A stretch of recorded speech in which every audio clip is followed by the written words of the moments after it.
It's been 49 hours and 2 minutes since Volume 1 of Stranger Things Season 5 opened to the stream. Well, sort of, because of course when everybody logged into Netflix, it crashed first. In any case, you've had time to watch at least twice. I mean, if you haven't gotten it through it 3 times yet, we just can't help you. Therefore, if you're sitting here expecting us not to have spoilers in talking about Stranger Things Season 5, Volume 1, we can't help you. We are here tonight to consider what it is that we've all been waiting for. Of course, we've had our little break from the Mosaic arc of simply waiting for the last month. But some of you have, of course, because you were Stranger Things fans from the very beginning, been waiting much longer for the drop of this conclusion to the great story. And we are here with some opening reflections tonight. The nostalgia will be, insofar as we can make it, nostalgic. The spoilers will be, sorry, that's your fault if you haven't watched it yet, and log off now if you haven't. I am back from a fairly exciting adventure on the Upside Down in the real world, so I'm hoping that my jet lag is over, and we're very happy to see you tonight. Welcome to the Mosaic Arc.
Okay, so you've seen Volume 1 now, right? Just checking. I've seen Volume 1, yes. Okay, because, you know, there's... Twice.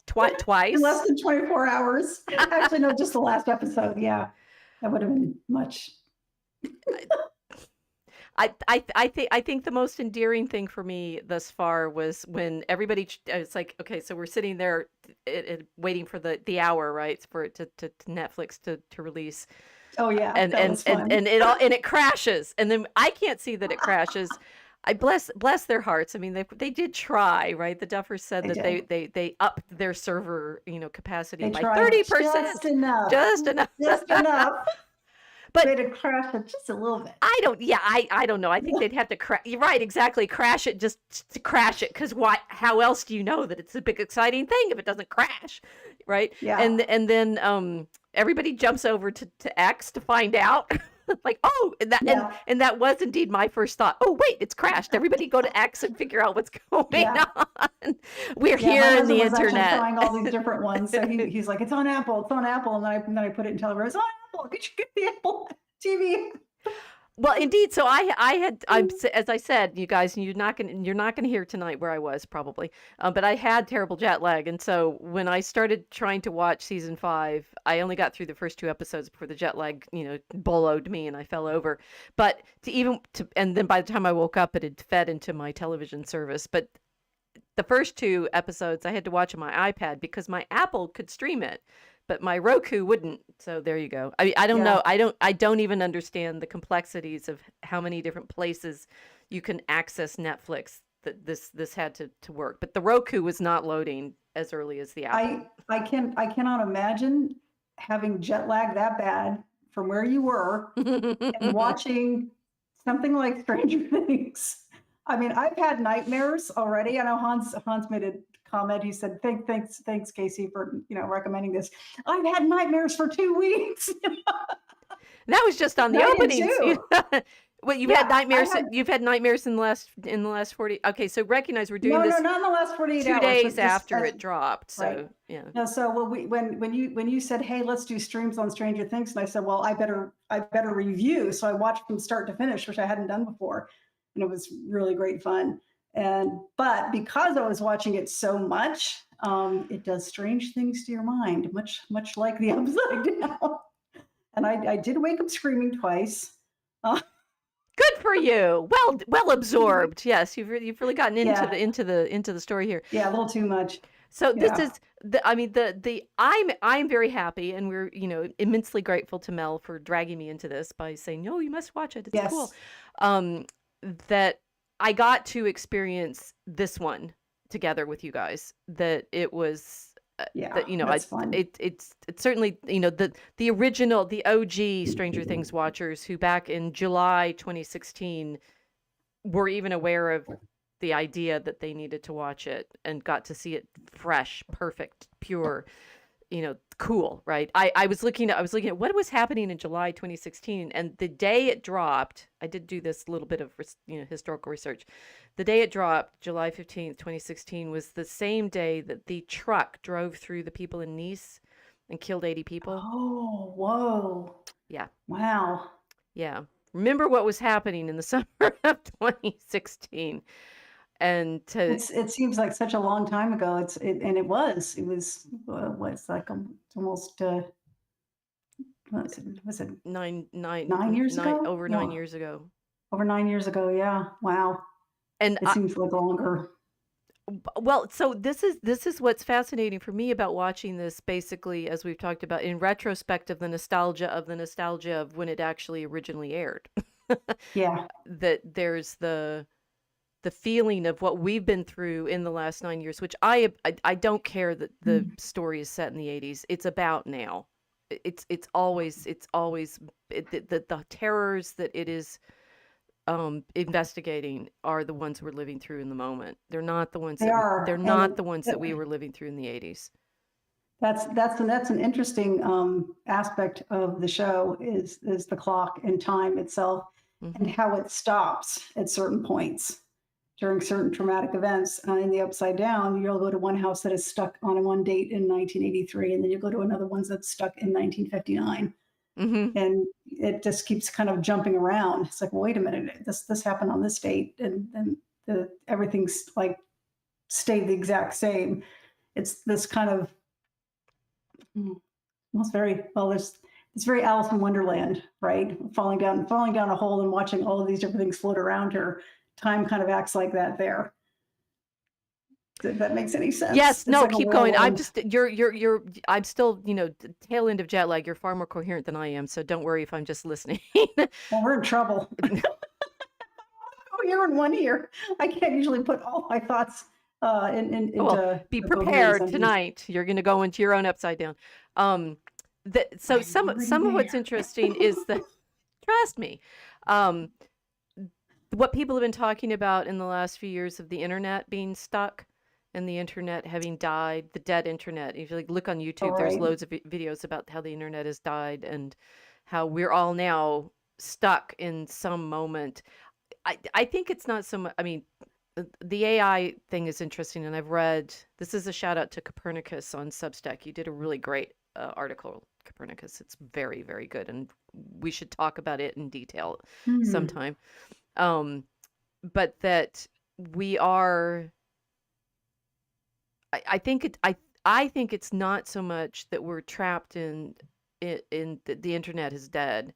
It's that time is completely flattened out into this immediate access of everything, which you and I have been talking about here a lot, that now that all of the media is available now, this is a sort of trauma for historians because we're used to having to imagine ourselves back in time, back into the past, and to have access to the past, you have to go through all of these sources, and medievalists, you have to read manuscripts, and you have to think yourself back into the time. And the terrifying thing about the internet is it's made all of that data, all of those sources for history, immediately available to everybody all the time.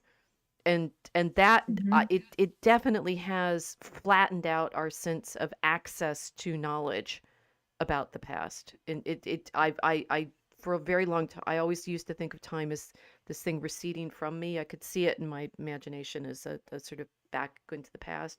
And I've recognized recently it feels more like it's spatially located now in the internet somewhere, but it's Oh, the temporal element of it is right, and different. that's what the Duffers did. It's temporally, located in different locations in the Upside Down or different time periods, kinda like the internet. So you're constantly stuck in you can be stuck in your own or somebody else's memories, and they're in living color, and they're sometimes moving pictures, but it's still somebody else's memories. Okay, that's something different, but it's because being in someone's memories. So this is something that's come up in our discussions about what we see in Stranger Things. So you and I are of the age that we were the kids' age in the story, at least at the Mhm. beginning, sort of. I was some a little The teenagers, the definitely. teenagers, 1983, right? The yeah. teenagers. It's the Uh, start of my junior year in high school. so like, what was it like to be alive in the world before the internet then? And I'm saying, well, you can't know. It's like our trying to really know what it was like to be alive in the period before the telegraph, or the period before writing. It we Mhm. McLuhan would you know remind us we've been so shaped by the media environment that we're in that I this has been uppermost in my mind as I've been teaching this past quarter. The world has changed so much. I can't teach history the way I used to because it's not available to us in the same way.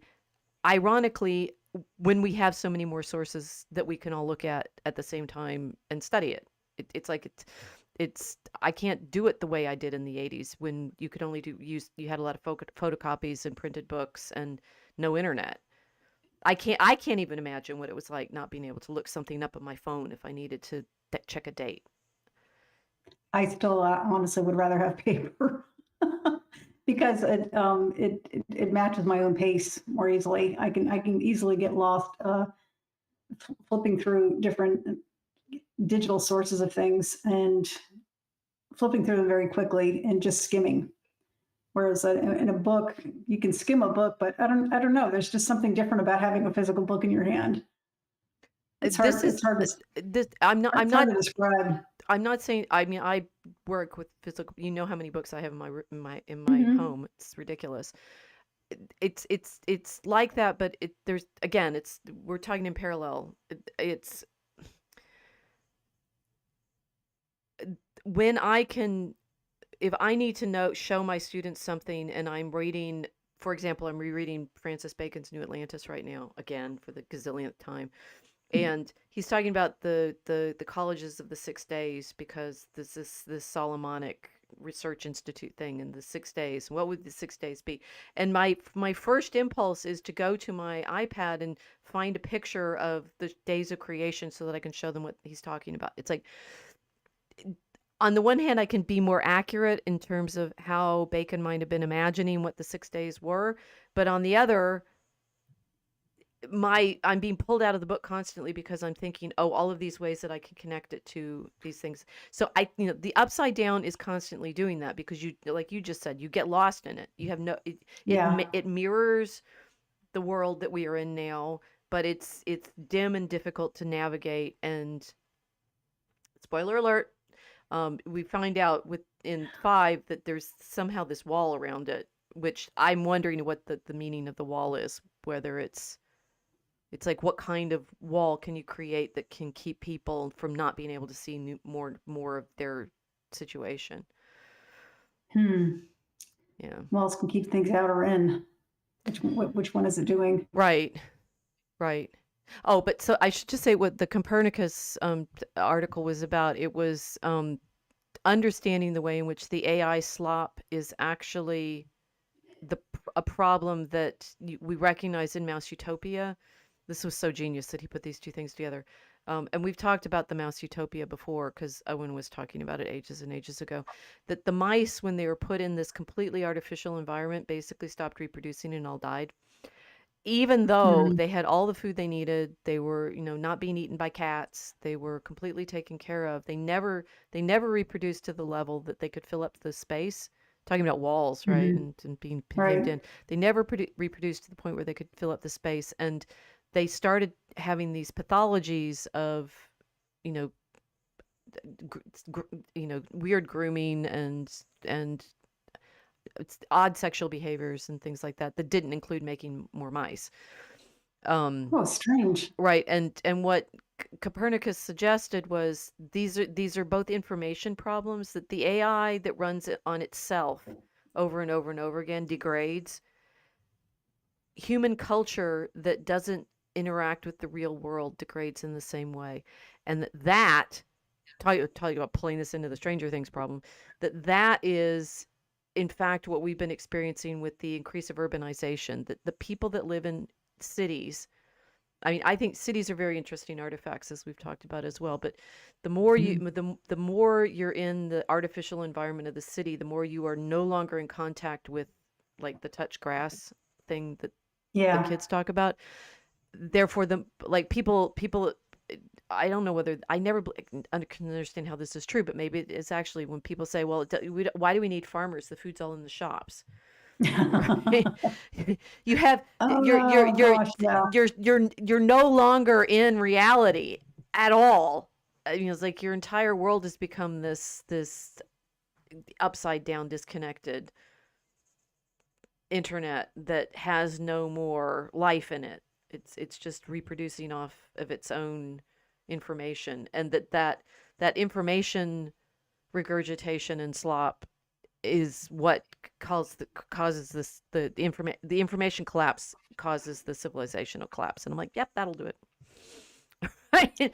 So here we are in this internet conversation about a show that's completely imaginary, that apparently people are getting very upset about, and in certain layers of things, and the degree to which it has revealed the storyline or not. I'm being new to the Stranger Things, community. I am, one, not plugged into as many places that apparently there might be to figure out how many different ways people are trying to predict what the Duffers came up with. Like, well, that's the real Yeah. story. That's true. The true version of where the story's going to be coming from. Like, it's all coming from their heads and the people that Yeah, they're writing with. they've got some wonderfully fun misdirection going on. So it is, we were talking about this right before we went on, Mm. came on here, that, the internet's trying to, in the comments and in X, everybody who's communicating with the world on this is trying to predict what they're going to do. And it's fun to be wrong. It's more fun to be wrong than it is to be right, because then you get to discuss all these other different theories about it. Right, So right. But now I'm wondering, as I've done, which I do when we get on stream and I start streaming, right? And I was like, okay. yeah. And I read this Copernicus thing on Mouse Utopia and the AI slot this morning, and I was okay. So it's something to do with this feedback loop of information that we're working off of, and Mhm. the problem of story worlds. And I think this is an interesting phenomenon for the current world, that you get into these fandoms like Harry Potter or Tolkien, Mhm. or I don't know. Are there others? I'm not sure. I have never heard of any others. You're in these little bubbles of fandom that Yeah. suddenly everything can refer to. We all, now that if you watch Stranger Things, you know who all these characters are. And if you don't watch Stranger Things, as it sounds like John Abrisi doesn't, he says it's. I haven't seen it. It's a chick flick game. Anyway, I just listened to you guys Oh, talk about no, it. it's So not. John Abrisi, how are you, from down under? I think he's John of Brisbane, which is the Brisbane. That if you're not part of the watching group, do you even know what these references are? And if you don't know the references, then how meaningful is anything? And that being a problem for us trying to write our story that nobody's heard about in detail except for us, and we have all these like in-group references to dragons and planets Yeah. and such like that, and it's deeply meaningful if you know the story, and complete nonsense if you don't. Well, the fact that they wrote such a compelling story with compelling characters and character arcs and redemption arcs is just so hopeful to me, Mm, as a writer and as somebody who enjoys, reading and listening to and watching a good story. I'm glad they did it. I'm glad the Duffer Brothers made this. If you haven't seen it, it's not going to change your life. If you do see it, it's not going to change your life. But I do recommend watching it because just for the sheer enjoyment of a good story, which I haven't seen in such a very long time. This is a very good story. define good story. Ooh, yeah, that's, when he said, "Is this a chick flick?" I'd say that's a bad story. A chick flick would be a bad story. This is not a chick flick. Hey, And I like this is this, Shopaholic. Sophie Kinsella's Shopaholics are quite sweet. Those are totally chicklet. okay. Yeah, there is something to be said for mind candy, but I wouldn't call this mind candy. Okay. It's not. It's much more complex than that, and it deals with some pretty big questions, which I think a good story can do. I think a good story has to have it has to have a good ending. Now, a good ending doesn't necessarily mean a happy ending, which is why everybody's anticipating the end of this show so much. Right. Because they want people to get their happy endings, and some people you look at and go, they can't possibly have one because of what they've been through. But you do want to see them redeemed in some way.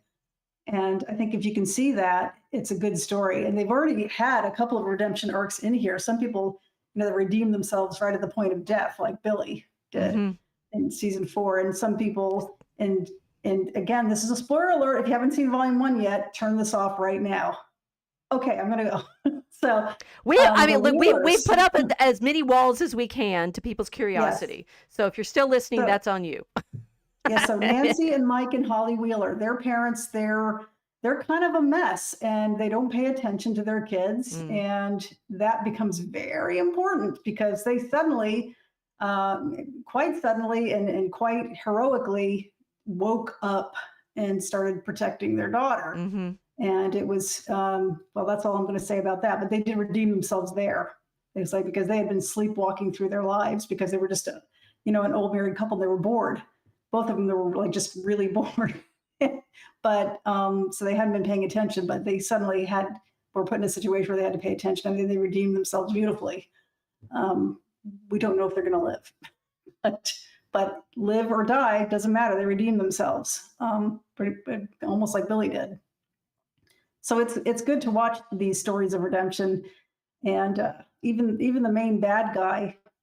I've got questions. They did that really well. Vecna, you mean? Yeah. Yeah. So okay, so this is a good story. I have various criteria for a good story that have to do with story structure. And a lot of this I learned from Keith Johnston's improv for storytellers. And there's certain things that good stories do in the sense of what people find satisfying in a story. And Johnston he's also the author of a great book on theater improv, which I've used a lot. And my teaching is very improv because you're having to deal with like creating conversations for people and leading them into understanding by way of setting stuff up so that they go, aha, right? Which, as far as I'm concerned, is a story. I mean, I think I teach history, but what I also actually teach is people's being able to recognize elements and things and put them together so that they see the pattern and go, aha. So I like that, right? It's like you find the pattern and you go, aha. And what Johnston says in his Improv for Storytellers, there's a number of things you need to do, but the magic sauce is reincorporation. And in theater speak, this is Chekhov's gun for the most part. It's if you have an element early on, and the Chekhov's gun thing is, if it's a gun sitting on the mantelpiece in the opening act, you need to use it by the end. Otherwise, it's just irritating. So we as human beings like things to make sense, and so if there's something early in a situation, we like it to come back in, and then we go, aha, that's why. Literally, that's what we do. Oh, that's why. But the why is the feature or casualty, whatever, consequence of it being brought into the story at a significant place. So, massive, super duper, major spoiler alert. Everybody who's been irritated since season 2 about that episode, is it 7 or 8? With 7. 7 with Kali. You'll be satisfied now. Get a grip. Was Because that season 2 or 3? I think that might have it's season. 2. It's 2. Okay. I've been rewatching. I've been watching them fresh and rewatching and stuff. Season 3 is the one with Billy in the mall, the Starcourt Mall, and Okay. season 4 is when part of it's in Albuquerque, which is pretending to be California. California. But it's Albuquerque because you see Sandia Mountain behind it all the time. I grew up under Sandia Mountain. I know the shape, right? Well, that's ironic. But anyway, go on. All of the places that they Sandia keep National Lab? filming this, I know. We did the Indiana problem before, and Albuquerque as California. No, the plants are Albuquerque. The Sandia Mountain is Albuquerque. All of that is shot outside of Albuquerque. Sorry. That Kali, everybody disliked it when Elle's sister is in there for no reason other than to apparently give Elle her Dagobah moment, right, where she has to go train with Yoda, Yeah. basically, and lift the. It is really a Dagobah moment because she gets to lift the big Yeah, the heavy train the car. train car, just like Luke had to lift his fighter jet.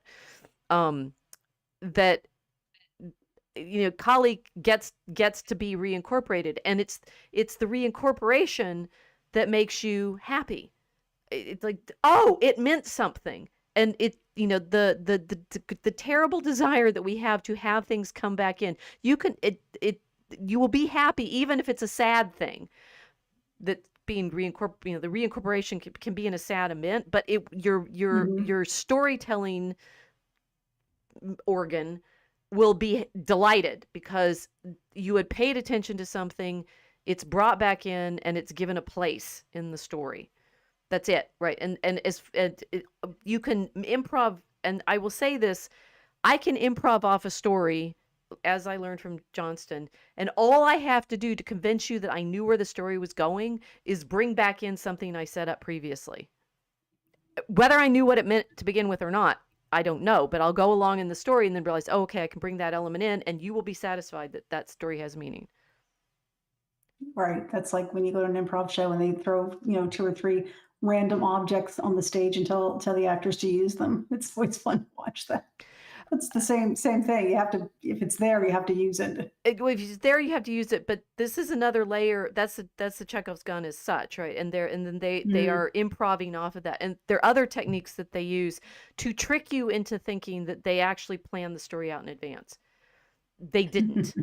And I'd say the Duffers are playing some of those games because 9 years ago when they aired season 1, they did not know what was going to happen in season 5. I've read enough of some of the backstory stuff in the last few days that they're now releasing because the volume 1 has dropped, that they didn't know stuff that was going to happen in season 5 until they started writing it. So they couldn't have known in 2016, and yet things that they're bringing back in now, including, for example, that opening sequence now in season 5 that Jack Posobiec is so upset about.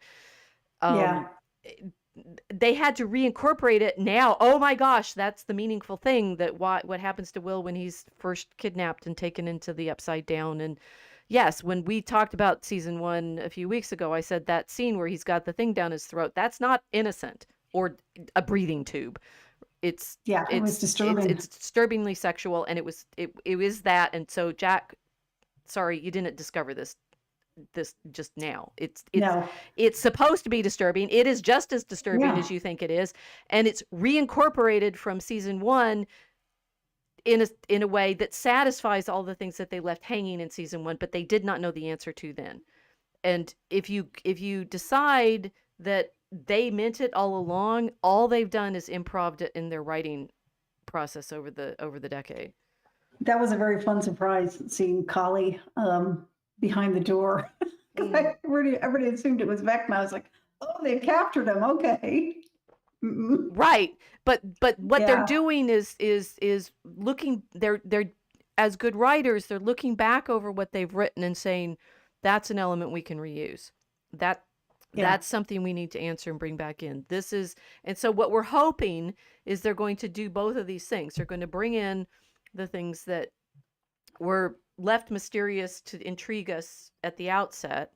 Like the stuff with like how Will survived never made any sense to me in season 1, and why they end up finding him in the library stuffed in a wall. Who knows, right? I didn't get it. It's dumb. So It's Maybe interesting it's a library, isn't it, though? I don't know. It's like No, the I think that's significant. Oh, I think it's all. I mean, I think that, but Yeah. you and I both know that in our writing, sometimes, I have a plan for where we're going. We'll put something in that fits with the plan with where we're going. It will come back to us later as, oh, now we need to reincorporate that. And day by day, we can be saying, that's it. That's exactly right. And some of the exactly right is because it fits the overall shape of what we've been trying to accomplish. And Mhm. it's, aha, that's what that means, but we couldn't see it until That's what that the meant, place right. was the place in the story was available. Yeah, there's quite a lot of subconscious writing going on here where we're reincorporating things and then, going, oh, right, we did that. We did that. That's why That was it's perfect. there.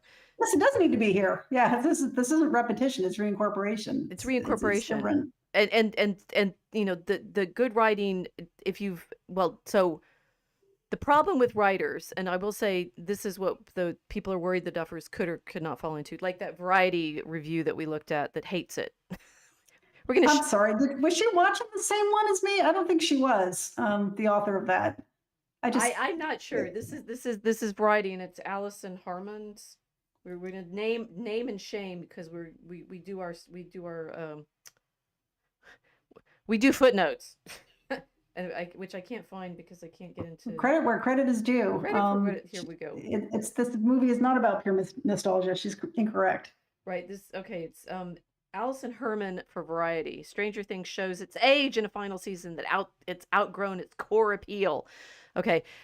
Some of what she Whoa. well, it's the problem that writers of mystery novels often fall into. You write a series with a particular character in it, and you have to stay true to the structure that you were originally working from, but introduce sort of new situations stuff. And the example that I'm thinking of is this series that I liked, the Midnight Louis series that were set in Las Vegas. That what this poor woman who's writing it, Carol Nelson Douglas, thought she would not go crazy on. She decided to write 26 novels. Do it. It's an alphabet series, right? So that each Nice. they go in order, and you can tell because the letter is in the name, in the title. Cat in a blue nightgown or something like that. They go through. But the problem was, if you read them all together, you start seeing the structure of how she repeats herself, because there's certain tricks and tropes that people, writers like. And if you overuse them in your own work and then someone binge watches it, they'll see all of them. Duffers, I see you. The one that they constantly use is when a character needs to come on stage, you see their feet first. Always, over and over. I've noticed that. Well, okay, think about in episode 3 when Holly's in the woods and she's just been in the cave and seen something drop down and she's running away and she's hiding in the crevice and you see boots. Boots walking, right? And then there's the pan up to the pant legs, and the character is a little, walking a little bit wonky, so you can't quite tell whether it's a man or a woman just for a little bit. And then you pan up and oh my gosh. But notice now, you all will hate me because now you'll notice this. They use it every single time a character comes on stage for the first time in a Why? Well, it works once, and then it's effective, and then they never figured out another way of bringing the characters in. So their feet come first. They enter feet because first. because they want you wondering who it is. Yes. Well, that made sense in season 5, volume 1. It made sense because Vecna was out in the woods and he was warning her about somebody else out in the woods, and somebody else was out in the woods, and who that was a big surprise. I'm just telling you, notice it, and then you'll see that it happens every time. Yeah. So this, and I'm conscious of doing this. If you get a nice turn of phrase, you have to make sure you're not overusing it. Yeah. Because it worked that first time. Like when we're writing in our meter, there's certain phrases that you like. It's like Homer with his wine dark sea. And they recur, and if you do them the right amount of time, they satisfy and they create heart, sort of resonance and a refrain. If you do them too many times, you piss your reader off. Okay. Because So do the feet piss you off? what? Do the feet piss you off? Well, they just feel lazy now because they haven't figured out new entries for Mm. characters. Like every slightly menacing moment, they'll put the feet first. Hmm. You Gosh, didn't notice, and I started getting No, bugged I didn't by notice. it. Now you'll be bugged by it. OCD. There's there's some others that are well, but they have to make all of these decisions because every single decision they make, it's like our writing. Right. It It's has not an accident. It's not an accident. They have to storyboard everything. They have to frame everything. I was watching a making of the final battle scene in volume 1, and the numbers of like cameras and things happening all at the same time, and stunt guys It was being pulled impressive. around, and this shot and that shot. It makes me even more impressed that the actors do their work because they've got Yeah. 18 gazillion people. I mean, you always know that, but they have tons of crew around them, and the only thing that shows up in their frame is their face or 3 people. Yeah. And all of that has to be super duper planned. And therefore anything that's on camera that you see, that we see in the final version, is there absolutely on purpose. And if it's not, Yeah. the internet will find it and scour, skewer the poor script supervisor for continuity error. No, it's not easy to portray chaos like that, the chaos of a really tough battle. They did it really well. I'm the feet thing is more funny that but the problem is I've been rewatching them all. I watched them all together in about 2 weeks, and then I've been rewatching them over the last month. I took I finished watching season 3 on my trip, and how did I rewatch season 4? I don't know. I had a long plane trip, but I watched some other movies then.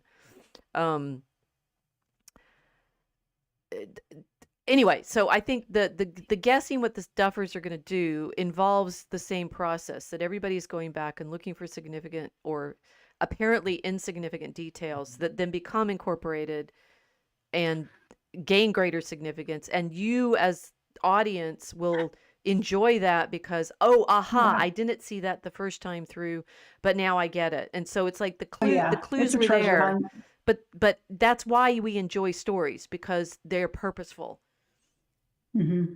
But you can make them seem purposeful by reincorporating the stuff that you dropped in early on. And given the way that this story's been written over a decade, you're finding things that get reincorporated, and they're finding new significance in things that they maybe hadn't thought of it previously. So I think Kali is a similar sort of thing. They weren't really sure what they were going to do with her, and then realized that she was like a golden opportunity to bring back in.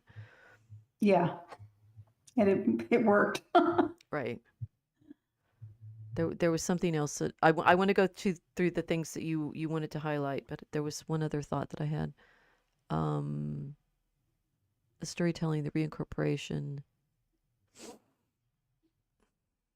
And look at the chat and see what they're talking about. Yeah, John is saying the problem with repeating things. How many sentences in a row can you start with the same word? Well, anaphora is a great device if you're using it on purpose, and I default to it. That's one of my ticks. I default to anaphora when I'm getting to the high point of something. You start the sentence with the same word over and over and over again, and it's if you use it purposely as a rhetorical device, it's a nice climax.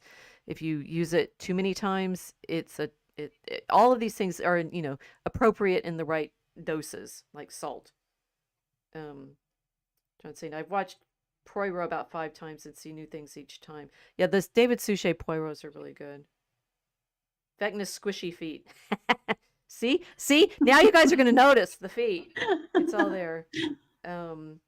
What does Casey? Oh, this is Gnarly Bird. Mel asking, what does Casey think the library means? I don't know. But we've discussed a lot just amongst the 3 of us when we were writing and when we were preparing for the show. How the vines are all connected to Vecna, and Vecna's vines are connected to the entire Upside Down, and it's very much like the internet. Mm-hmm. And the internet is, it's constant information. And in fact, when he hooks people up to it, they get hooked up with these vines, and then he can be in their memories. He can be in their minds, and he can see everything that they see, even when they're disconnected from it.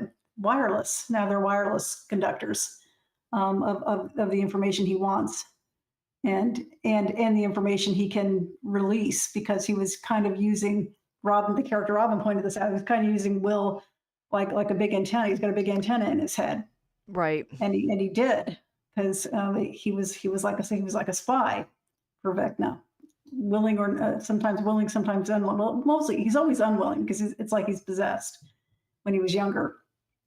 But this volume one is him realizing that he doesn't have to let it control him. He can actually do a bit of the controlling himself. So now the information's going both ways. So the fact that these victims are at a library that's starting to resemble, the interior tangled mass of an internet, I thought was probably a purposeful choice. It wasn't that it was just the biggest building in a small town. I think it's important that it was a library, that it was an information exchange. Nice. So the Duffers have said that Netflix made them write a treatment at the outset of what the Upside Down is. And Oh, yes, and they've said that it will be revealed. It has not yet been revealed in volume 1, so we still have to wait. So this is our, Casey's prediction on exactly what the internet, the Upside Down means. I think it's just too obviously the internet, which did not exist in the fashion that we encounter it now in the 80s. It no, existed. it was real basic. I did use Yeah. it. It was basic. Right. So it was green lines on a black screen. That was it. well, that's where there our computer interfaces were. But Mhm. even the existence of the internet, it's been around. Maybe it started in 1959. Maybe that's why that's a good date. Like maybe the Yes, that's date. impossible. Al Gore wasn't old enough yet. I'm old. Does anybody get that joke? Maybe the dates are actually internet dates. That would be fun, right? Okay. So it is, and what Vecna is doing is obviously he's connecting the people up to himself, and that Yeah. Jack Posobiec, if you're watching, which we know you're not, because we're not connected enough for you to be paying attention to us, that it looks like a child being abused and groomed. Consider that it's Yeah. the monster doing that. Yeah, right. This is exactly it.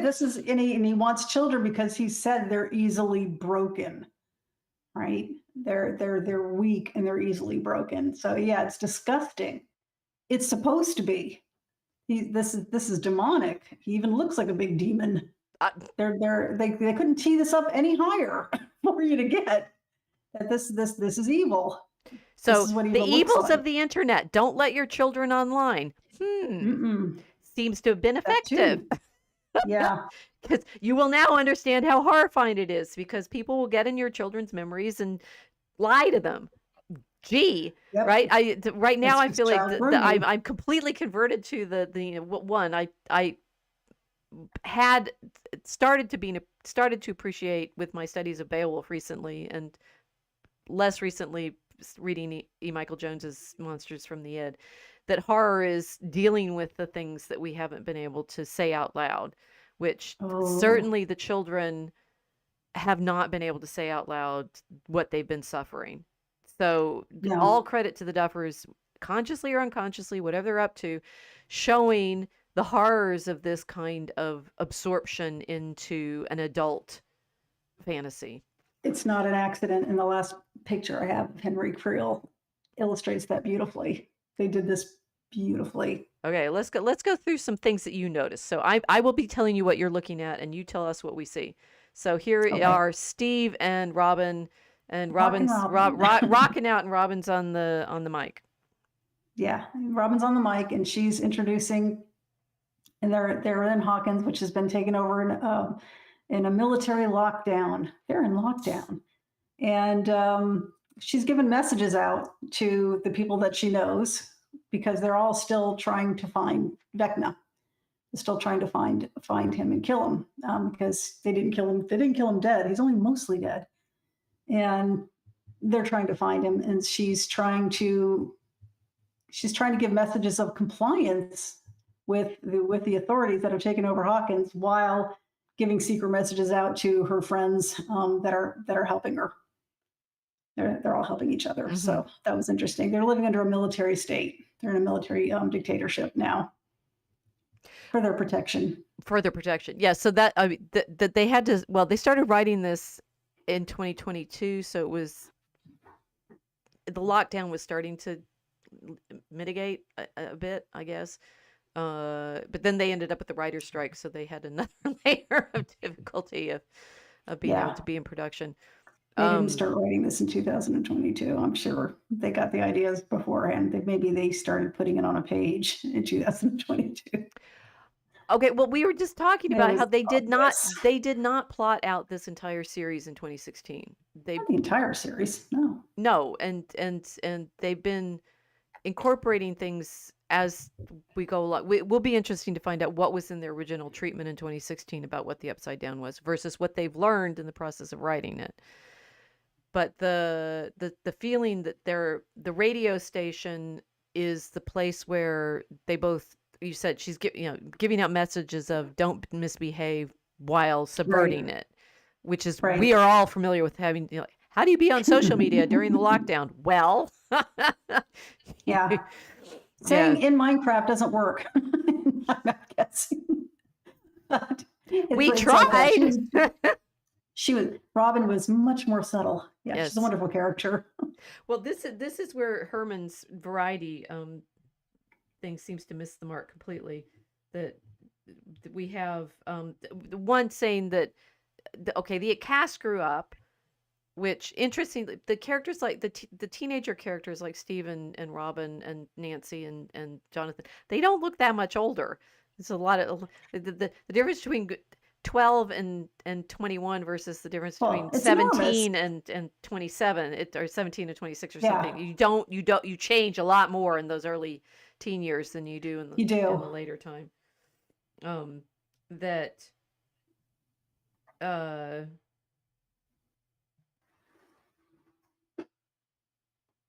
yeah, so in lieu of a mall, this year's throwback locale is a radio station staffed by lovable burnouts Robin and Steve, who use the airways to encoded messages to their compatriots. They're not It's like, burnouts. Anyway, go on. well, and the throwback locale, it's like saying, Does she know what burnout means?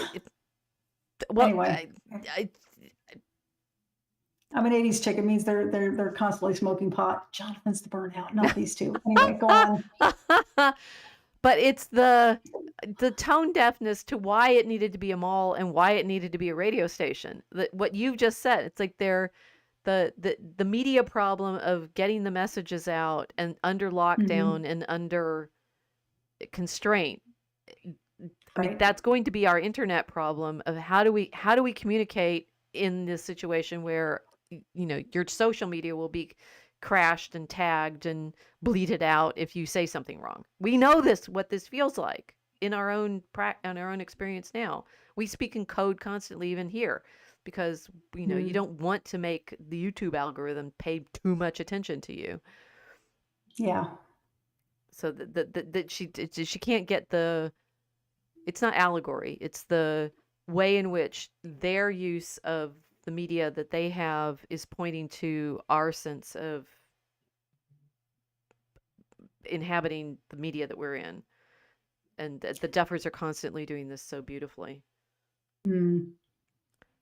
So you also had Here the Kids Are with their ham radio back in Yes. season 1. Right. So Robin and Steve, on the radio is a nice reincorporation of that medium that the kids were using throughout. They're talking to each on walkie-talkies and on CBs, and they love science. Their science teacher is their favorite teacher, and it's just a mutual admiration society between them and the kids, which is really sweet because they showed a teacher who was a good teacher and who encouraged them.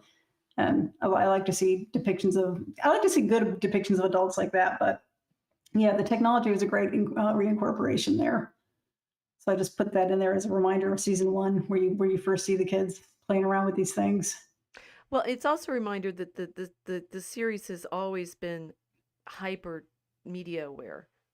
That Yeah. I mean, what your breakdown of why the library matters so much.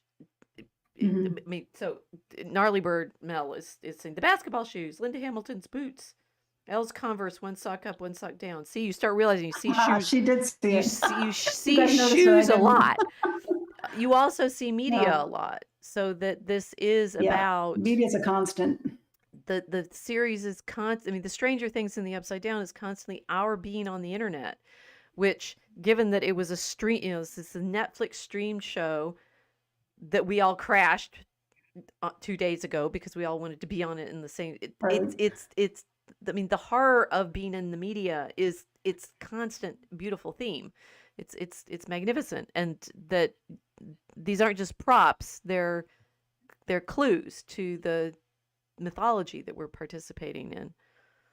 I just thought also Jonathan's camera is pretty prominent in season 1 too. Yep. So it's the recordings. You're recording images, you're recording voices, and you're hearing recorded voices or duplicated voices using the machines. It's all about memory because your memory does the same thing, and memory becomes very prominent by season 5. It's extremely important. Yes. And even the things like the telephones and I mean, and the tracking the monsters with the electricity, McLuhan would be so happy. Yeah, yeah. That the electric lights are giving messages out. It's like the presence of the monster because of the way the lights are behaving. It's all wonderfully and constantly present. Mm-hmm. Here we have the Jonathan and Steve on the top of the radio tower. Yeah, they were in front of a blue screen. I just is no, that I can't unsee it. It's not a real written. Yeah, they built it. So they're not actually up. They didn't. No. They didn't actually race each other climbing to the top of a.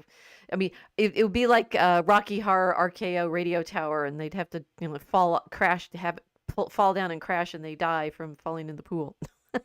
Right. Well, yeah. Jonathan's wearing a T-shirt that says "The Fall" too. So was that another mystery? I don't know. Well, they're only missed. So this is a what's mild one. okay. One, it has been interesting to me to learn the Duffers were not D&D players. They were Magic the Gathering players, which is a different game.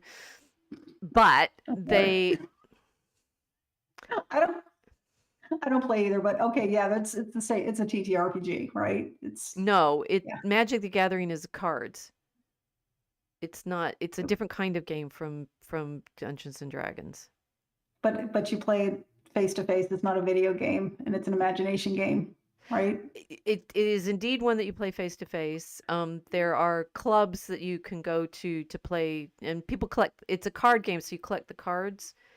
So Okay. Dungeons and Dragons is, like you don't need those figurines to play it. People just like it. You need the graph paper and the story that the dungeon master has designed. Yeah, it helps. It helps to have the figurines because you're moving it around your map. Right. So it's a lot of and that Stranger Things, they promise, the Duffers have promised it's not going to be a reveal that it's all been a big game. Okay, right. That's good, but it's still game-like, and even at season 5, they're doing what they're clearing the crawl things, right? That's I think that's straight out of a Dungeons and Dragons process that Hopper is crawling through the Upside Down, mapping it out.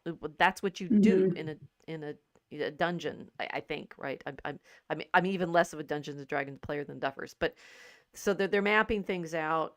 I forgot what I was going with this. Magic is it's cards, and you have to collect the cards by buying sets of them and having certain good cards come up. Maybe you have to trade for them because they don't print so many of them and they don't sell so many out. It's more like it's card collecting game that you then play strategically with your decks. I don't know whether it's like gambling and like you can lose like marbles. It's more like marbles. You could lose particular good marbles if they get shot out of the ring. How's that for a jump? in game tech. My grandfather loved marbles, so we ended up with all these marbles that he had collected. He must have won everybody's shooters back in the day. Huh. Okay, so Magic the Gathering is totally different. But Dungeons and Dragons, you are mapping out the territory and hunting the monsters and solving Hmm. problems in order to figure out the clues.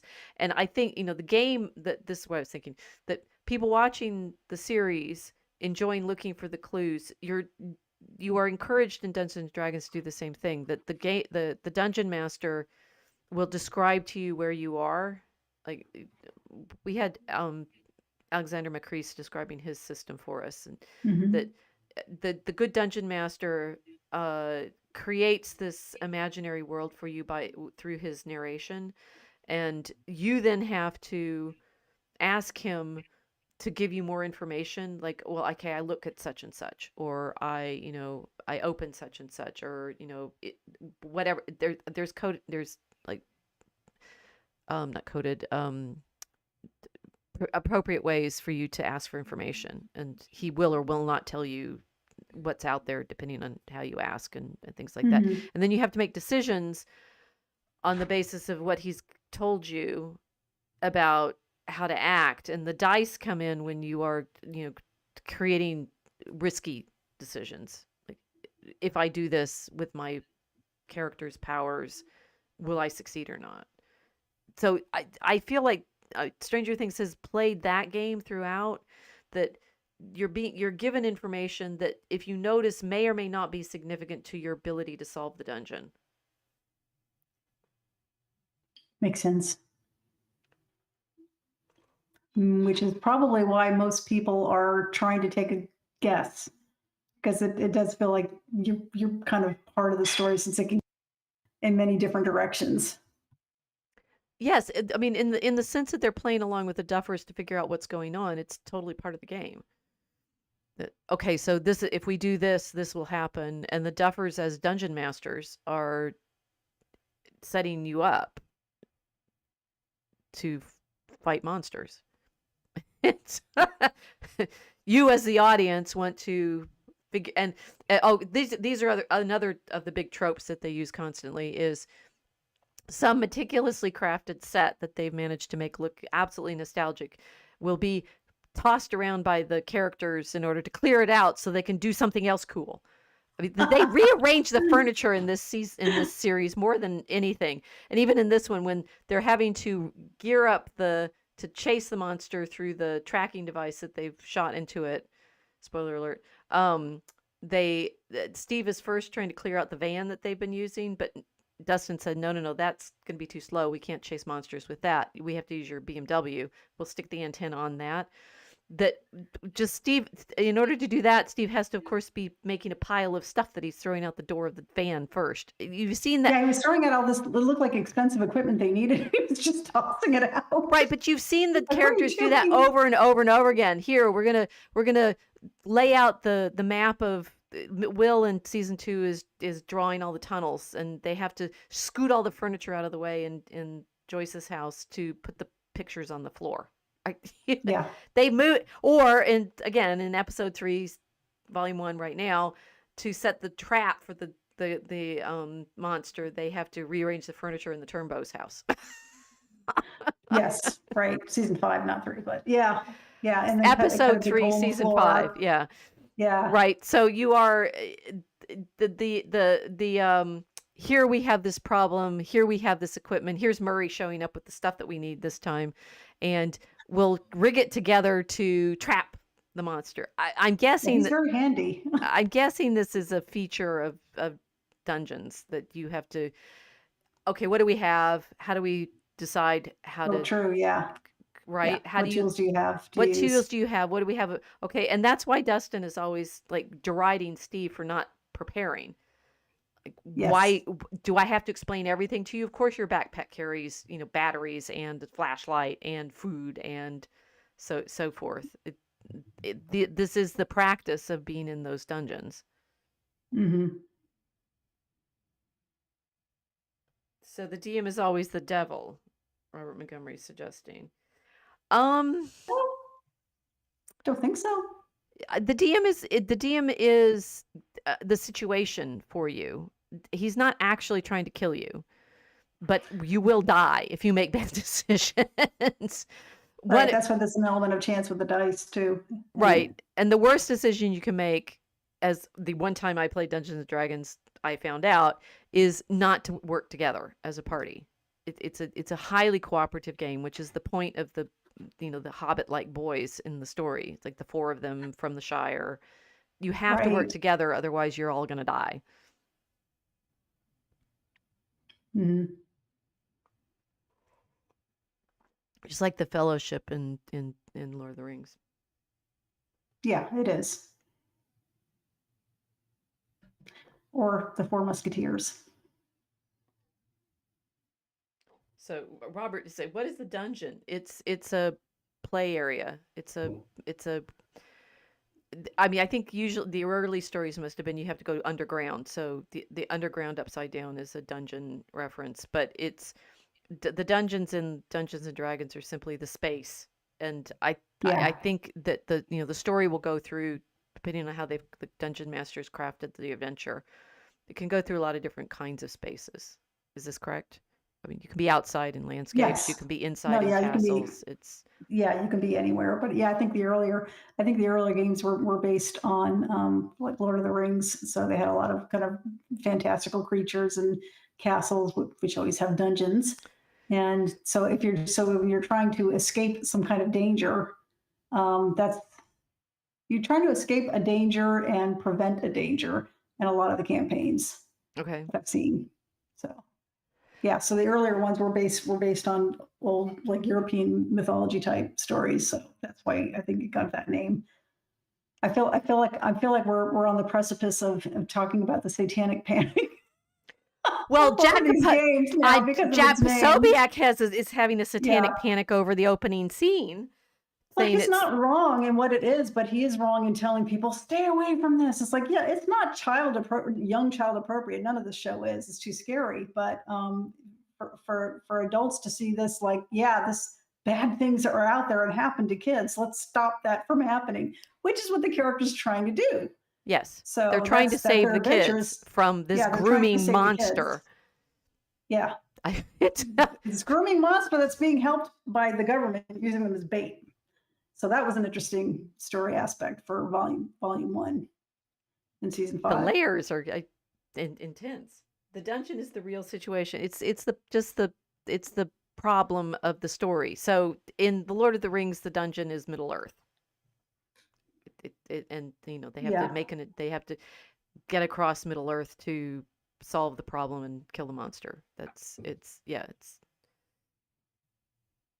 Nancy's means lamb. Nancy Wheeler is the messenger. Michael Wheeler is named after the archangel. So yes, I think Yeah, I believe so. they've named all the characters very carefully too, which Mhm. is interesting. Okay, so It's here, interesting to me that this I've never thought about this before, but William and Billy William. hmm There's two Williams here, and they're both controlled by the mind flayer at certain points. I think free will is the problem. Yeah. It's I perfectly again, it's delightful. One, I as medievalist am perfectly willing to, go high allegory here, and it's all Piers Plowman, and it's all about, the problem of free will and salvation. Mhm. It- Attributing that level of knowledge to the Duffers, maybe, I don't know. They they're good. Why not? Well, they're good medievalists at Duke, but I don't think they went to school there, so I'm not sure that they're from Durham, but I don't. They didn't go to Duke. Um, that I'm not sure it's at the level of Star Wars being based on Fairy Queen, which we're sure it was. But there's a degree to which the great stories have these structures, and one is about the soul. So I think Will and Billy their will. Can he exercise choice, and Yeah. that is his trial. Mhm. This is a great standard story problem. I mean, it's clearly, if it's based on Dungeons and Dragons, it has to be based on Tolkien, and Tolkien, of course, is his entire story is about sin and the misused free will. So there you go. Yeah, Ha. correct. Yes, All about the fall. all about the fall. Okay, which they don't fall off this platform because they can't, because apparently it's a set. Well, that's And too that would be a bad. very ignominious end to either one of them. That would just be awful. If you're gonna have a death, have a good death. They don't fall off Not a trip, the not a trip tower. and That fell. Yeah, I don't know. Okay, well, I get terrible vertigo, so this scene by itself was difficult for me to watch, even though they don't fall off. No spoiler there. Okay, here's the boys. No longer boys; they're young men. Although they have to be, Yeah. they're indeterminate high school students in this plot, which we've left completely vague because as everyone's complaining, they grew up while they were filming this. I think that the Duffers have I see no actually. problem. You don't see the problem, or you do? I see no problem with that. I No. think they've grown up, and as the cast is talking about in the interviews they've done, saying now they get to take care of the younger kids, which apparently Exactly. Herman finds this a problem. Oh, they had to introduce some kids of the original age of the younger ones. Like, yes, kids at the 11 and 12 crisis are the ones that need Right. protecting. Because they're not that far off at themselves, and they said, "Oh, we know what's going on, and we're going to stop it." Right. That's a wonderful message. That the older And not only teenagers that, can protect the younger teenagers from the predator. that's right. Sounds good to That's me. right. Yeah, it was very good because the parents were asleep until now. They were all asleep and they didn't know what was going on, but the kids did. And I think Mel brought this up when we were discussing it yesterday. And she said it was nice that that Mike and Nancy finally admitted they should have told their parents much earlier than they did. That they didn't do that. That they were keeping it from them. And it was never clear why they were keeping it from them, to protect them or anything. They just were. But they said that was a mistake. And then Joyce said, yeah, it was a mistake not to check on who doesn't check on their 11-year-old son. You know, It was her mistake that yeah, she it was didn't her check. mistake. Yeah. So yeah, there were mistakes all around, but you know, everybody's at this point now, including the older children, right, the young adults now said we have to do something about this because we can't. I can't leave her there. I cannot leave Holly there. That's what Will said to his mother. I'm not going to do it. Because I've been there. I know. Yep. Yes, I know what that's like. I can understand why Mike and Nancy didn't tell their parents. That was not. Whether it's a good thing or a bad thing, they didn't tell them. I can understand why they didn't. But was it clear in the story? Because it wasn't clear to me, unless I probably missed something. Well, their dad is. I mean, he's bordering on a Homer Simpson character, which I find difficult. Generally, he's not. He's sort of there for comic relief, and the dad.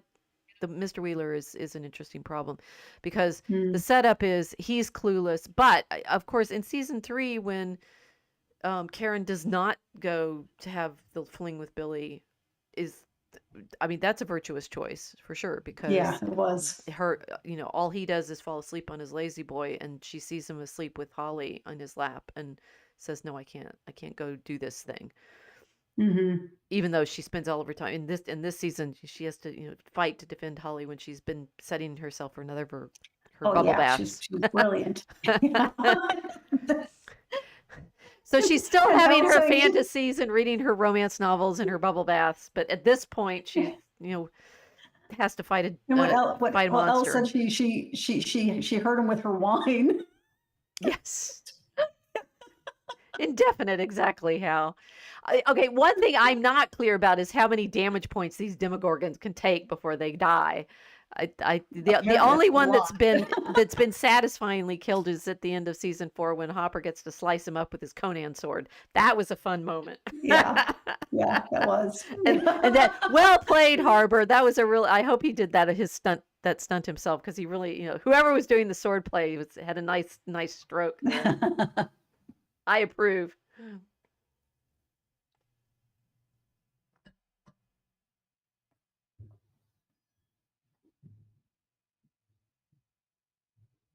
Okay, Gnarly Bird and Robert Montgomery are having their own conversation to some extent. Guys, aim at the text here.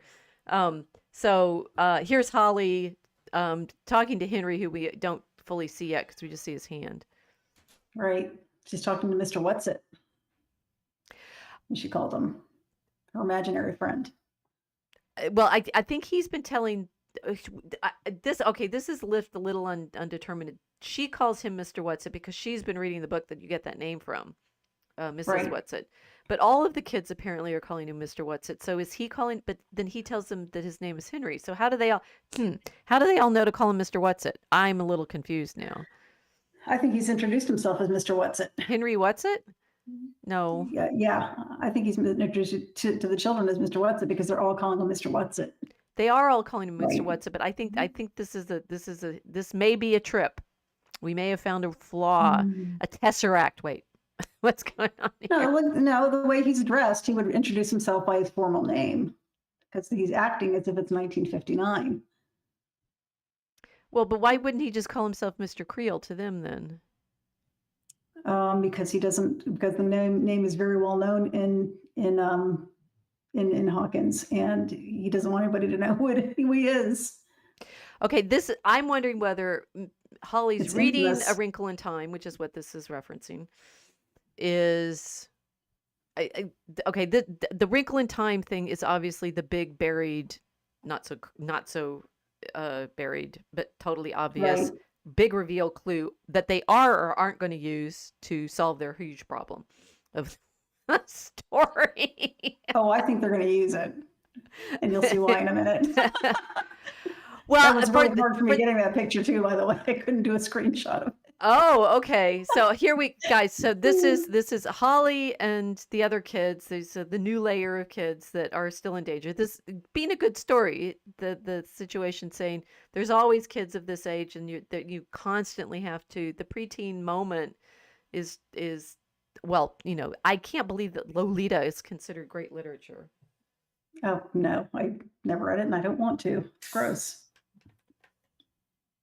I mean, it's.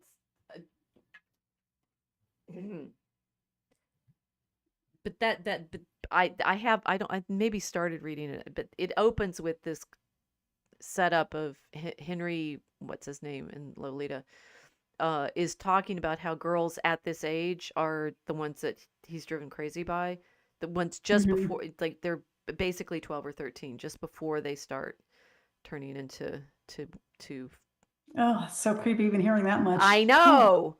And therefore the creep fact, and of course Campbell, what's his name, the actor, is Jamie Campbell Bower. Campbell Bower is playing Henry with like mega creep. Oh yeah. Oh my God, really, he's more terrifying as Henry Whatsit than he is as Vecna. He's terrifying in a different way. Yeah. Yeah, right. I find him far more terrifying in this Mr. Whatsit character than I. Yeah. I mean, even too realistic for the creeps. Even Vecna. Vecna's like, okay, he's a monster and he's got tentacles and stuff like this. This Henry guy is super duper creepy. Yeah, didn't Holly's mother ever tell her not to talk to strangers? But he's such a nice man. He's such a nice man. He's a nice man. Okay, so how many times did this kind of thing happen to you growing up? Talking about the 70s and 80s when we didn't have the internet. All the time. It's not something I really want to talk about. So it's a real thing. Well, it's a real thing. I had one time that we were in Albuquerque, and because it was the year I was in second, third grade, because I got put up that year, so second, third is the same year, and my friend and I were walking home from school, and this guy in this red convertible drove up next to us and said, "Hi, girls, you want to ride?" Like literally. We had no idea who he was. She didn't know who he was. Not a friend of her family, not a friend of mine. And we, screamed and ran. So I have no idea. But I to this day, I'm like, that was the weirdest thing. Like who talks to strangers who just drive up and say, "Here, have some candy, kid." Yeah. Yeah. Unfortunately, enough that they keep trying it, right? Mm-hmm. Yeah, I had two friends that narrowly escaped being dragged into a car. Wow. 2 different times. Yeah. Well, and now that it happens on the internet, in similar ways, but it's not so quite so obvious as they drive up in a red convertible and say, "You want to ride?" Yeah. And of course, yeah, we were like within steps of our own houses. Although what was funny in that I ran to my home and she ran to hers, so we split and went to different buildings. But that feeling of like how would you end up talking to a person like this, and that everyone's worried that happens constantly on the internet. Yeah. Right. And look at that. It's just a very small barrier between Holly and Mr. Whatsit and Henry right there. Just a small little chain link fence. Mm-hmm. You can't pass over it. So he's perfectly safe. He keeps his distance. He just waves. He just wants to talk. He just wants to be nice. Like, he's the smart one. He doesn't drive up in a red convertible and say, "Hey, you want to get in?" He talks to them from a distance and waves, and then she sees him every day, and he waves a little more, and then eventually he says hello, and that's how it starts. He's gaining her trust. Mm-hmm. And I'm going to protect you from the monsters. I'm Mhm. the only one that's taking care of you. I'm the only one protecting you from Right. the monsters. Yeah, and I need to protect the other kids too. So we need to bring them here. Mm-hmm. It's a repeat of the National Laboratory that the other kids were taken to. Right. She's reading A Wrinkle in Time. Yeah. That's our next picture. She's reading A Mhm. Wrinkle in Time. What do we talk about for reading A Wrinkle in Time? What's the significance of including? Well, the Wrinkle in Time? theory in my house is that she's Meg in A Wrinkle in Time, and that she's important for saving somebody else who's stuck in there, stuck in Henry's mind. I'm sorry, you can do spoiler alert. No spoiler alerts on Wrinkle in Time. It's been out way too long. Yeah. Tell the story. Right. Meg travels. There's also that Whoopi Goldberg movie about it. I didn't watch that one. It's terrible. Just god awful. So Meg's father is a scientist, and he's working on a device that helps people travel huge distances across space, called a tesseract, without spending any time doing it. And he gets he travels through it and gets stuck there. He gets stuck at I think he gets stuck at a Camazotz. Is that what it was? They mentioned it in the show. But anyway, on another planet. And she goes through with Tesseract with her brother to bring him back, to save him. And she has these adventures while she's trying to save her father. So she basically goes through this device and to extract him, to bring him home. So that's the basic story of A Wrinkle in Time. There's a lot of physics in it, I think.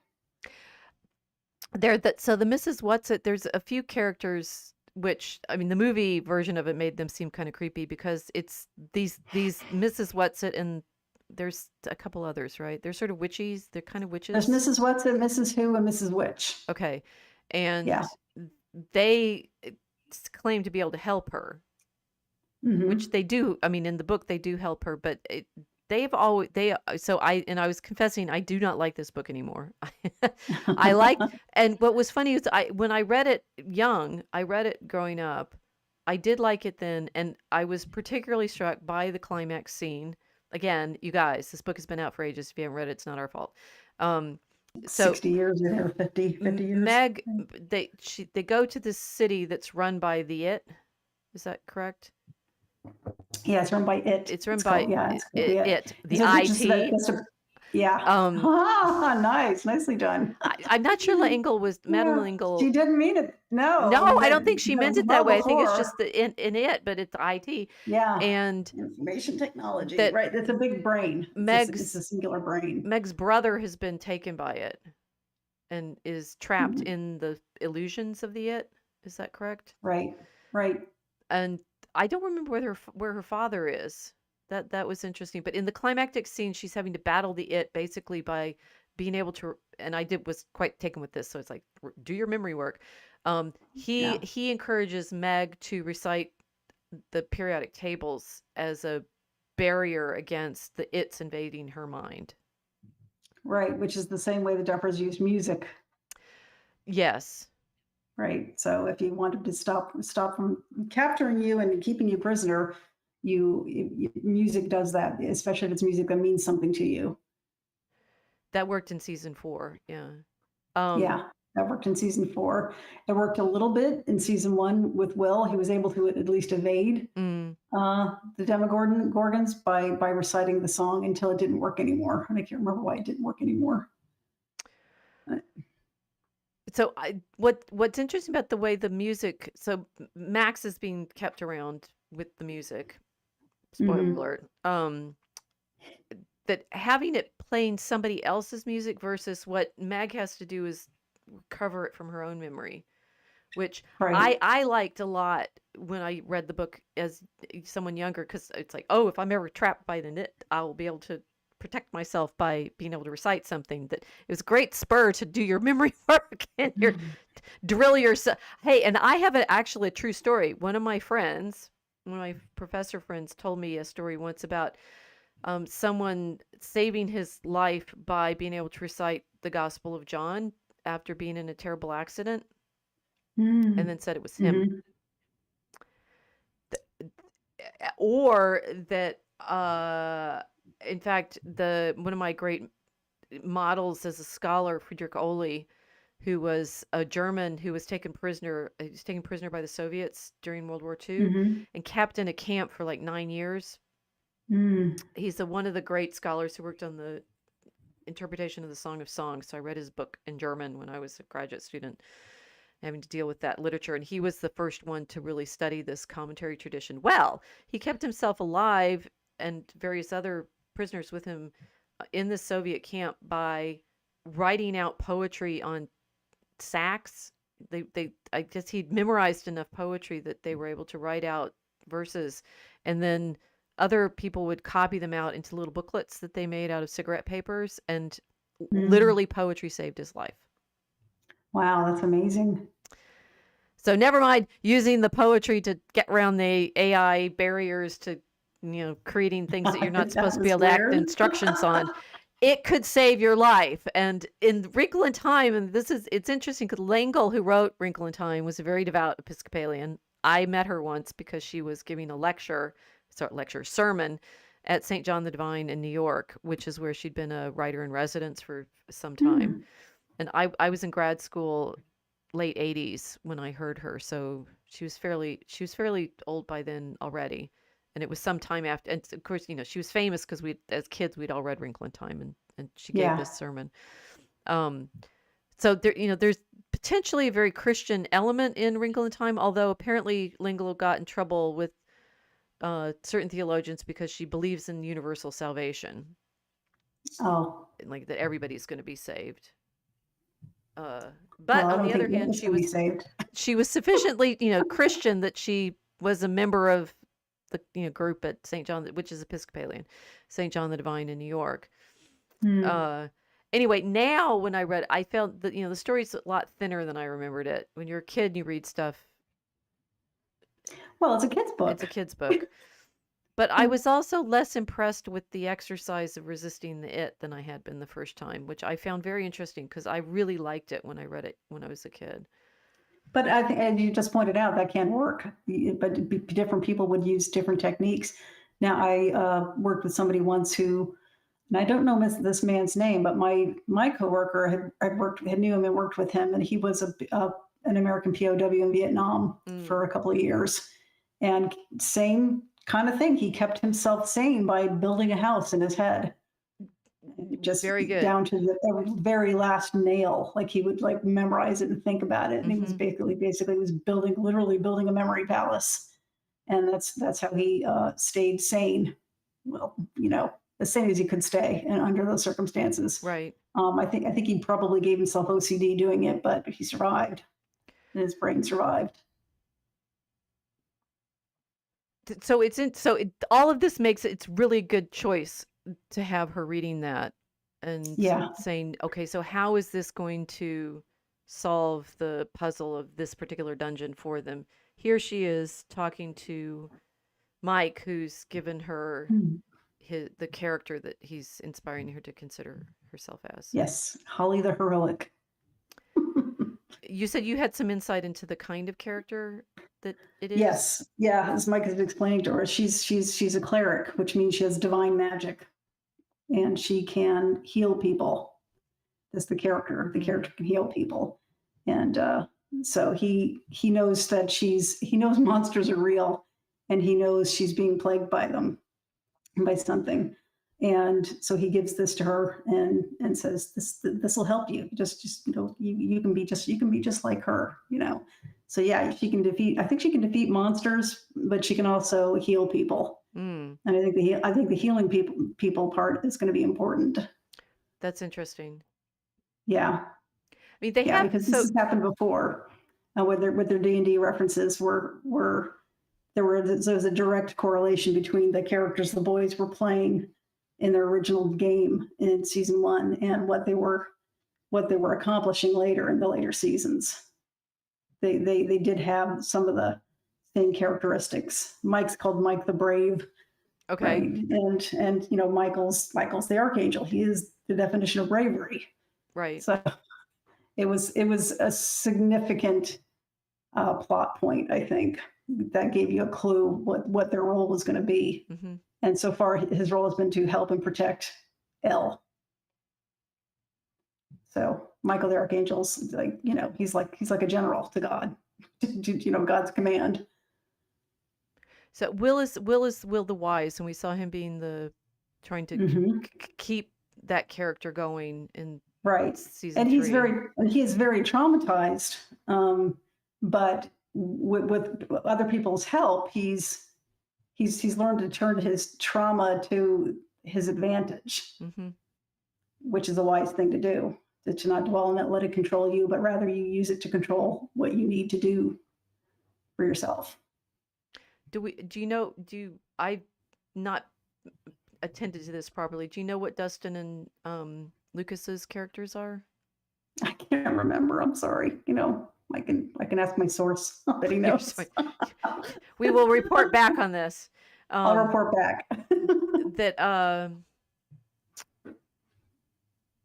I mean, it's surprising me that the Duffers are not intense Dungeons and Dragons players, because they have a lot of affection for the psychological effects of playing the games. I'm sure if they were big Magic the Gathering guys, that they are at least familiar with Dungeons and Dragons, because it's the same type of people that would play it, I think. So I'm sure they had lots of friends that did it. Here's Derek making a model of something. Is this the one you said you had difficulty getting? Oh yeah. Okay. Yeah. Tell us about the model. It's a Tesseract.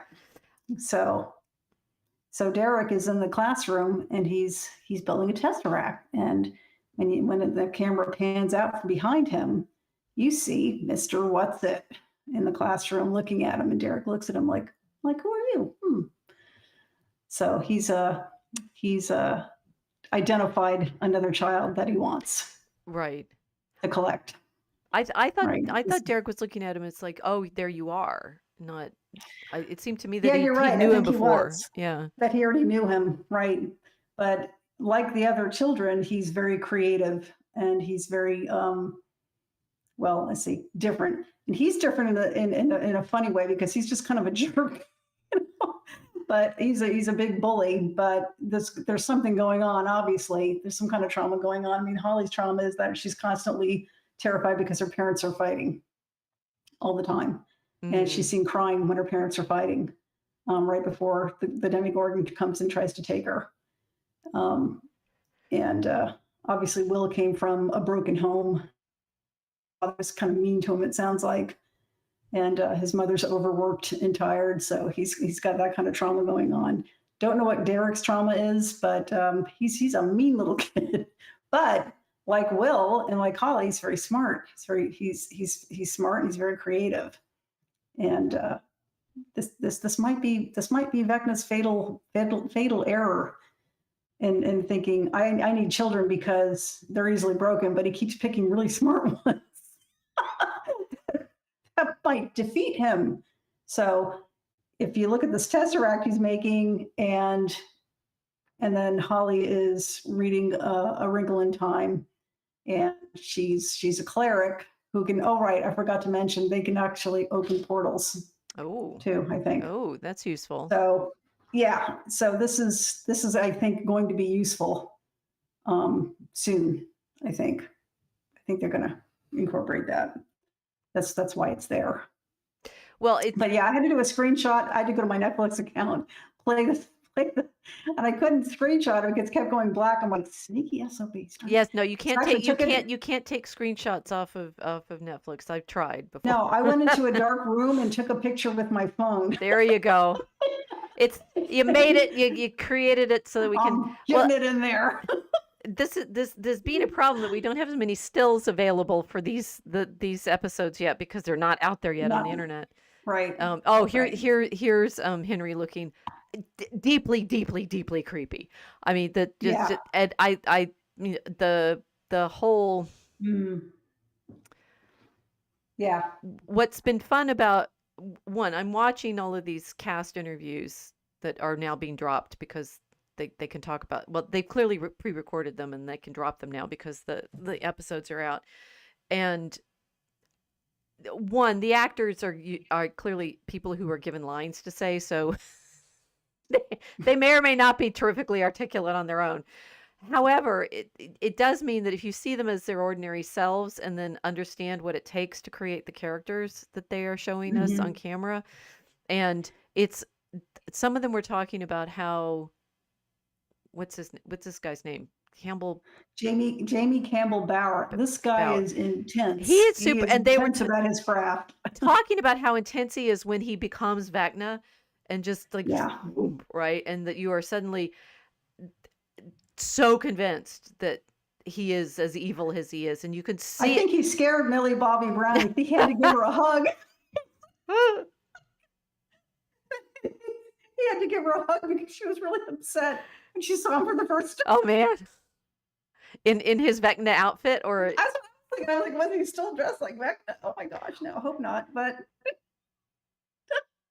well, it is funny that you don't instantly figure out that he's the bad guy in season 4, right? Because he shows up and he's talking to her in the Rainbow Room. It's like, this should have been a tell immediately. Why was this ever a secret?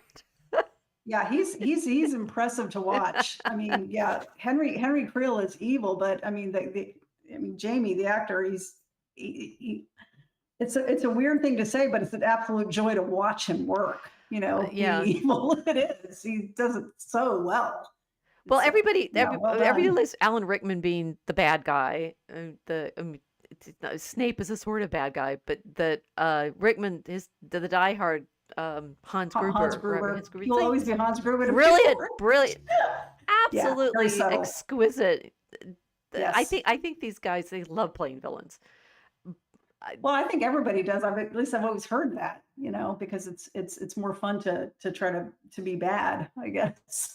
That yeah. Could be good. Scarlett O'Hara is more interesting than Melanie. She just is. Yes. Because she's a bad bitch, right? Okay, so this is super dangerous. If these guys show up and like, are you going to say, "Oh my gosh, you're a monster," and run because he just drove up in his fancy red car, or are you going to say, "Oh, cool"? Well, depends on the person, doesn't it? Yeah. Right. I noticed Erica isn't at all in danger of being taken. Oh yes. Yeah.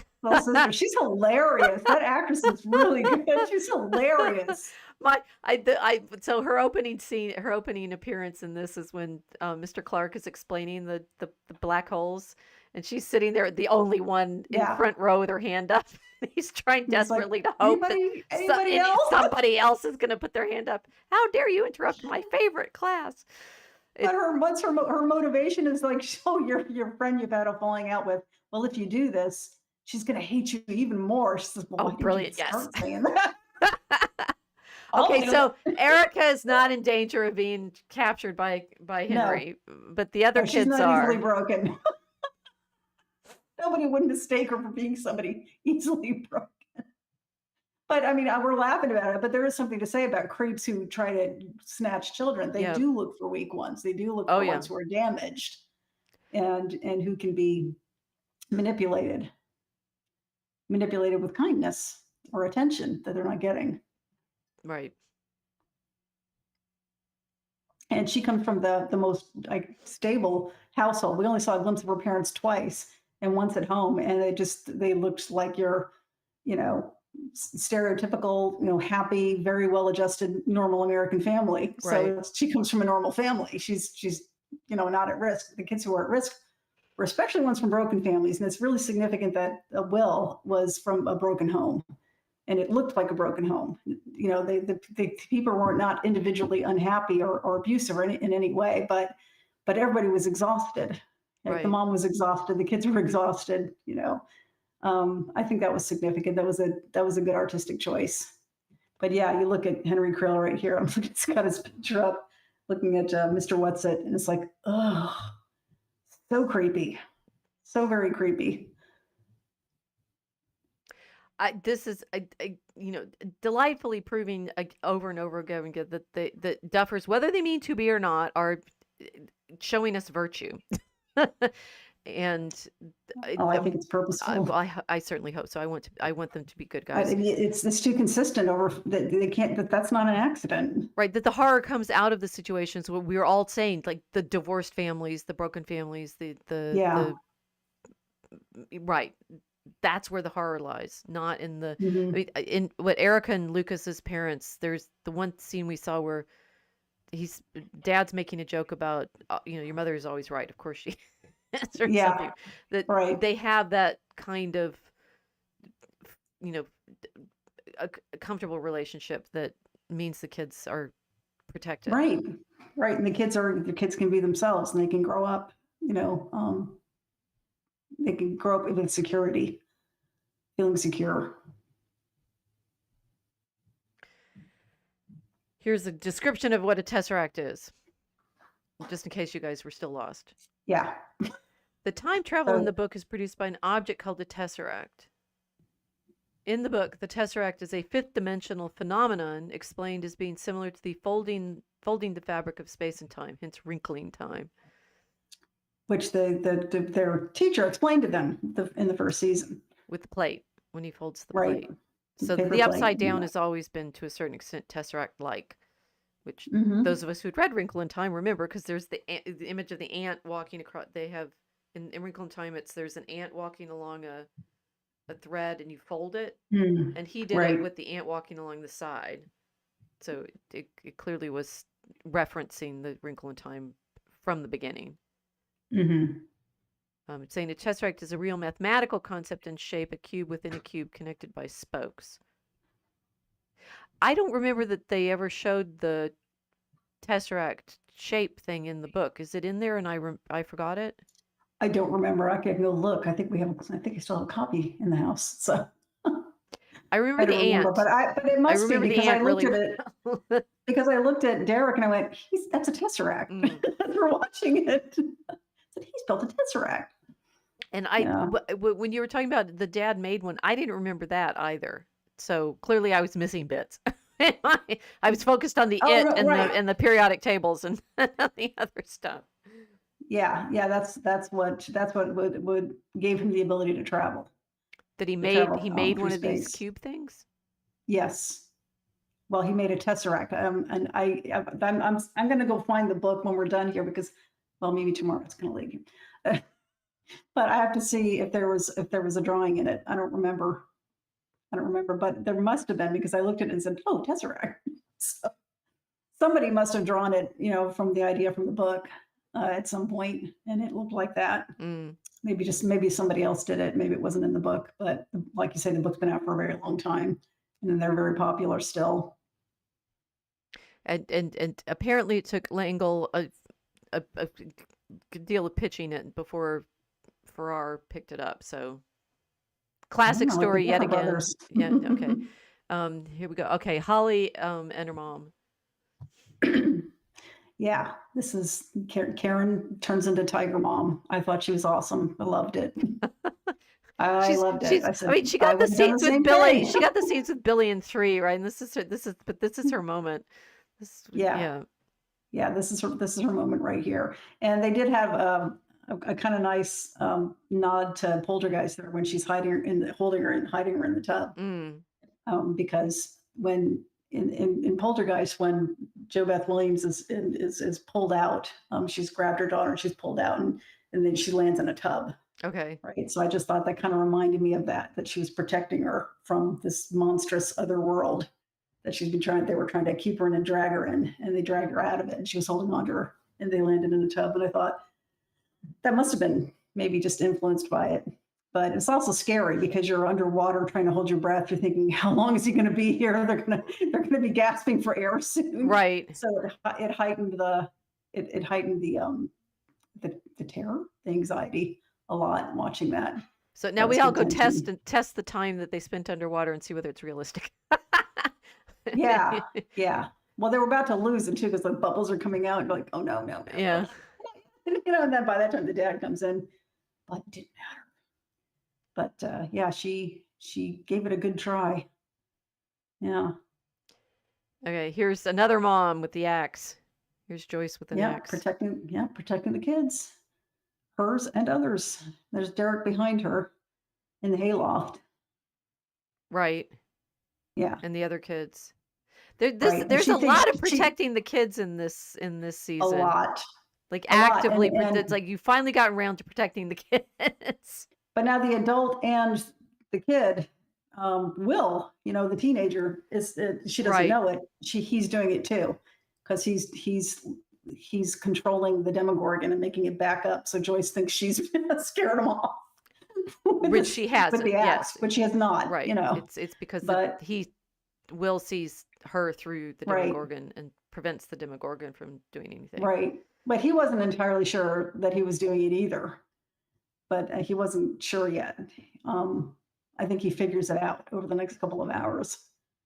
I thought this has been really nice because, well, okay, so over the seasons, different of the characters have had more of a point to their story, and I feel like Will had a big time in 2, and then he's kind of dormant in 3 and 4. He's like, Yeah, who cares? They finally gave him something to do. I was so happy. Right, and it's again these reincorporations. It's satisfying to have him come back center after having the focus on the other characters for a while. It's a challenge because keeping all of the characters active in such a big ensemble is a lot.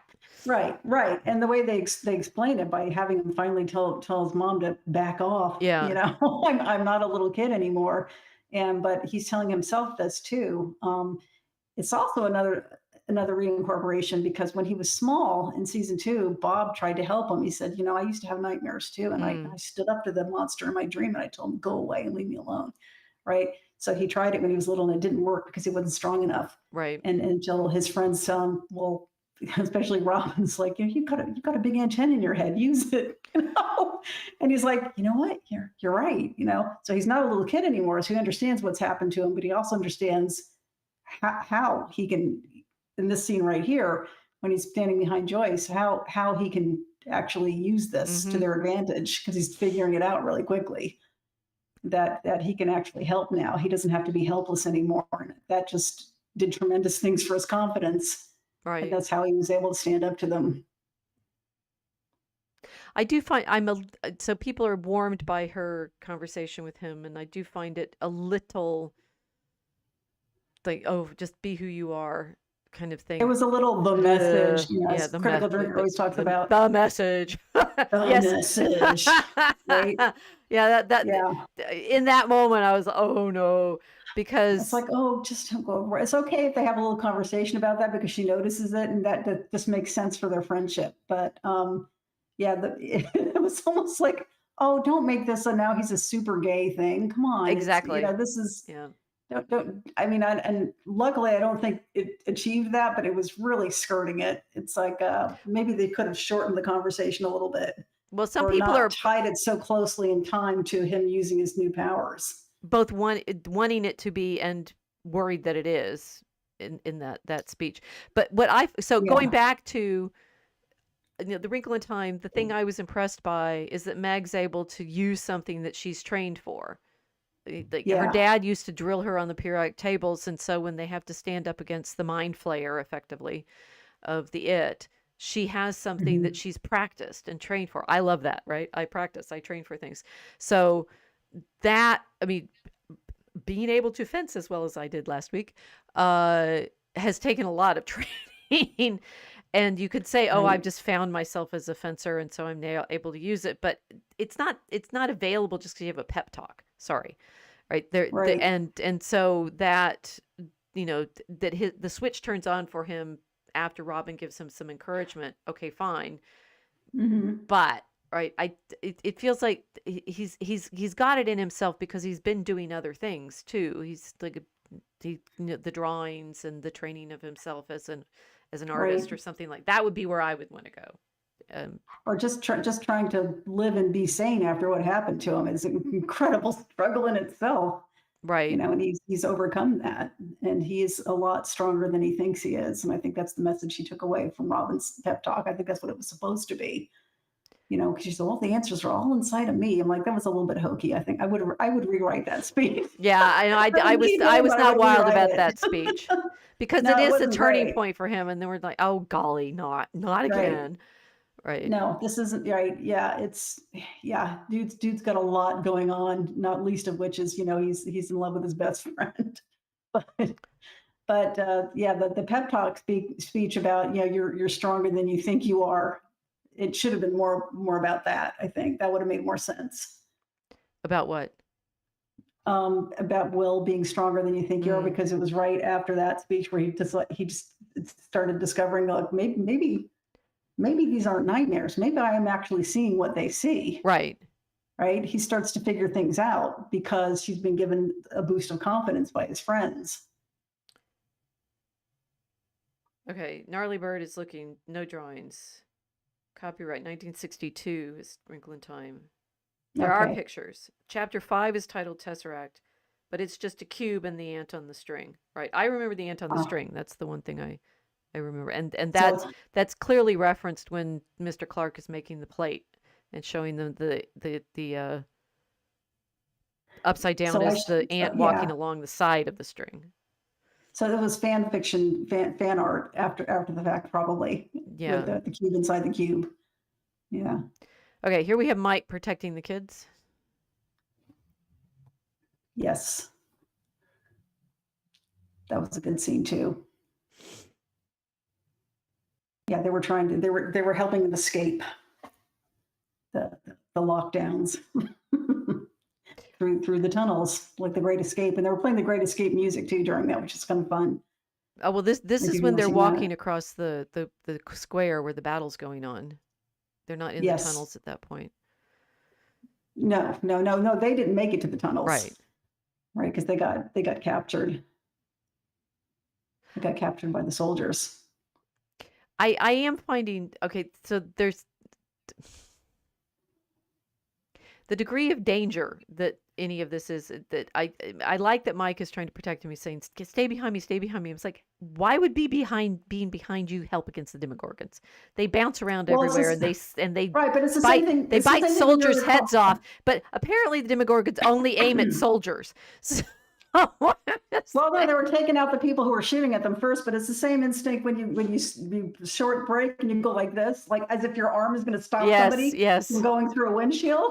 Oh, It's just instinctual. It's who he is.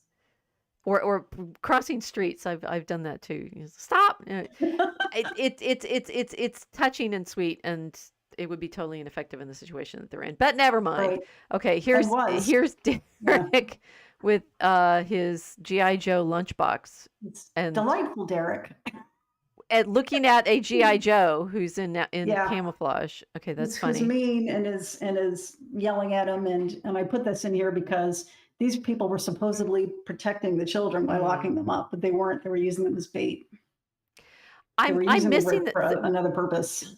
s- are you sure about that? Yep, Okay. because Linda Hamilton's Dr. K Yeah. gets confronted by one of the soldiers, and she says, and he said, "You're using these kids as bait." And she said, "Only if you fail to protect them. Oh, Are you okay, telling me you okay, can't protect okay, them?" okay. I missed that. Yeah, So yes, yeah, she's admitting that she wants them as bait. So does that mean that she yep. knows that Vecna is coming after them? Now I'm Yeah, confused. and they and How? How no, does yeah, she watch. know? watched the last episode Mm-hmm. of volume 1 of season 5, Okay. and she knows because they've had a couple of kids go missing already, and they're in a certain age group, and she's correctly surmised that he's going to come for more. So they rounded up all the Okay. kids of that age group Okay. because they're trying to get him, and they're trying to get Elle as well, but I think they're also trying to get him. Okay, some of this is clearly my jet lag is not allowing me to pick up on all of the cool clues. Very good. Very good. Good, good. Yeah. Okay, here we have Holly and oh my goodness, who's that? I like this a lot. I thought Max. having Max show up in this moment was brilliant. I just like this. Yeah. That was really good. Yeah, it was good. And I also like that Holly's just, well, she's dressed like the character that Mike gave her, Mm-hmm. that she looks like that, especially when she puts the cape on. She looks just like the cleric, but she also looks like Alice in Wonderland Right. to me. And Well, the and blue dress is definitely an Alice in Wonderland. it's definitely an Alice in Wonderland. Yeah. Also, you remember it's Henry Creel when he was a little boy. In his memories, we see him torturing a rabbit in his Oh, front right. yard. Okay. Yes. So everything's all twisted and upside down, and and quite mad, right? Mm-hmm. Like Wonderland. It's not wonderful. So there is out there on the internet right now yet another theory about how C.S. Lewis is diabolical, which has been attached to a reading of Lewis Carroll's Alice in Wonderland, and I have forborne to comment on these things because, oh my gosh, the footnotes. I did a review of a book on Lewis Carroll, on his faith. So this is Madeline L'Engle is the Episcopalian writing Wrinkle in Time. Mhm. Lewis Carroll, Charles Dodson was in fact very devout Anglican. Mhm. His father was one of the Tractarians who were engaged in a lot of the big theological debates in the 19th century, and we have Dodson's diaries and letters and things like that. And this book that I reviewed, goes deeply into his prayer life, his sermons, his training as he was actually ordained, but he didn't really have a parish. Everybody knows him as a mathematics professor at in Oxford, but he was actually an incredibly devout Anglican who wrote these curious stories about the children. He also famously did these photographs, which I have not seen because I didn't really want I to have look seen one of them. of the I mean, girls, right? The sort it's of and yeah, he loved the idea of their innocence, he claimed, yeah. which creates certain difficulties for modern understanding of exactly what he was doing, telling these stories. The interesting thing in my review of the book is that Dodson, he absolutely insisted that there was like no theological meaning in the books, and yet there clearly is, because there's things about baptism and there's things about cake and there's things about the catechism, like when Alice is quizzed by a caterpillar about knowing who she is and so forth, that if you read them as allegories for these theological problems, it's there. But he spent all of his time insisting that there was no secret to them. It's very odd. It's like You think it's odd because you found blatantly Christian references in it while he claimed there were none? Is that what's odd? well, it's odd that he never like so Tolkien people. Okay, so one, and also Dodson, he ended up giving he liked preaching for children. He liked and because of the Alice books, because he was very famous, he got to give lots of lectures to children. He is invited to give school lectures and things like that. And I think people, he was a celebrity, something of a celebrity in his day for the books, for the Alice books. And so, like Tolkien, people, wanted to know what they meant. And it's interesting that in his papers, there doesn't seem to be any explanation of what they meant. Is there some passage that sticks out in your mind that you really want to know what that meant? I find my review here. Uh,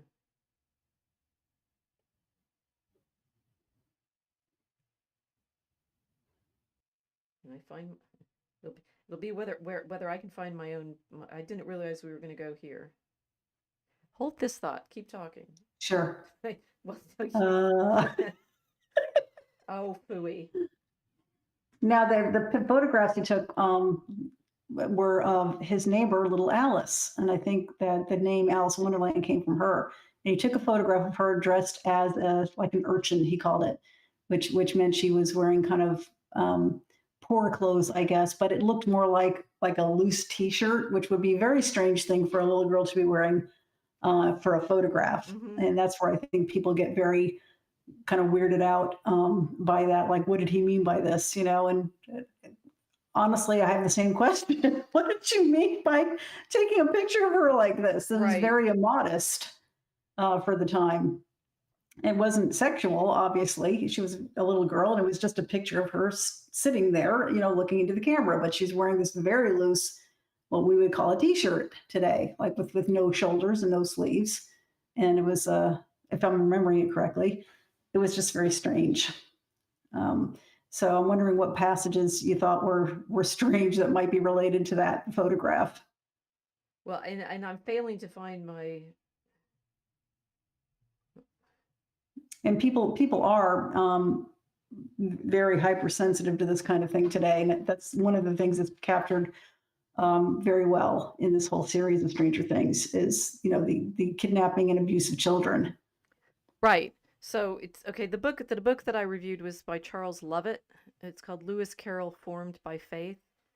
Um, Hmm. and I am failing to find in my own archive where I have my version of this review.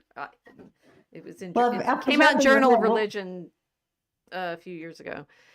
was there something written in Alice in Wonderland that you found problematic, like a theme or something? Well, so I agreed to do the review because I was used to Tolkien's explanations of his own stories, and I thought Lewis Carroll must have done a similar thing. And then it was interesting to find out that he really hadn't. Hmm. I did find my PDF of the book. Uh, That might take longer to go yeah, that's going to take longer time to go for. through than I.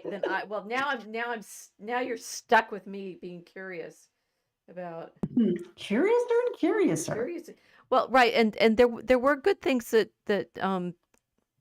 see, it's Lewis Carroll, book by Charles Lovett. So, you know, that's all confusing. Um the twin problem is Lewis Carroll as Charles Dodson really did like talking to children about the faith.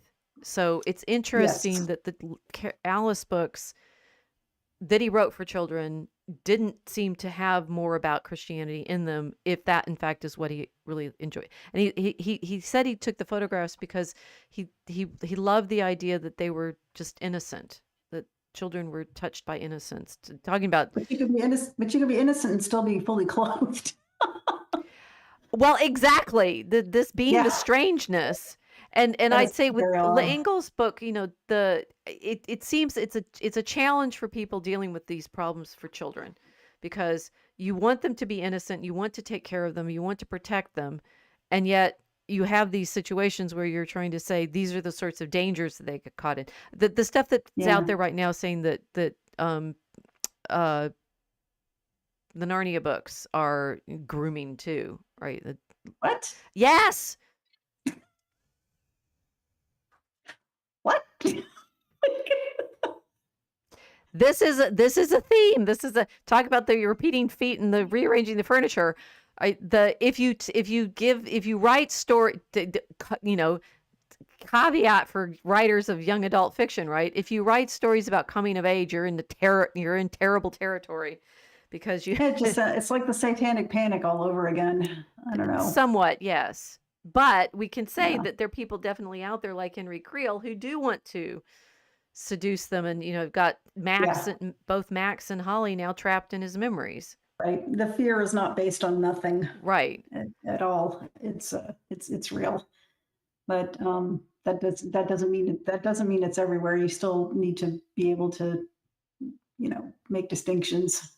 Um, This being the but problem, because it is yeah, absolutely, it's a absolutely problem. true that there are books out there in the school libraries, talk about the vines in the libraries, that are pornographic, flat out.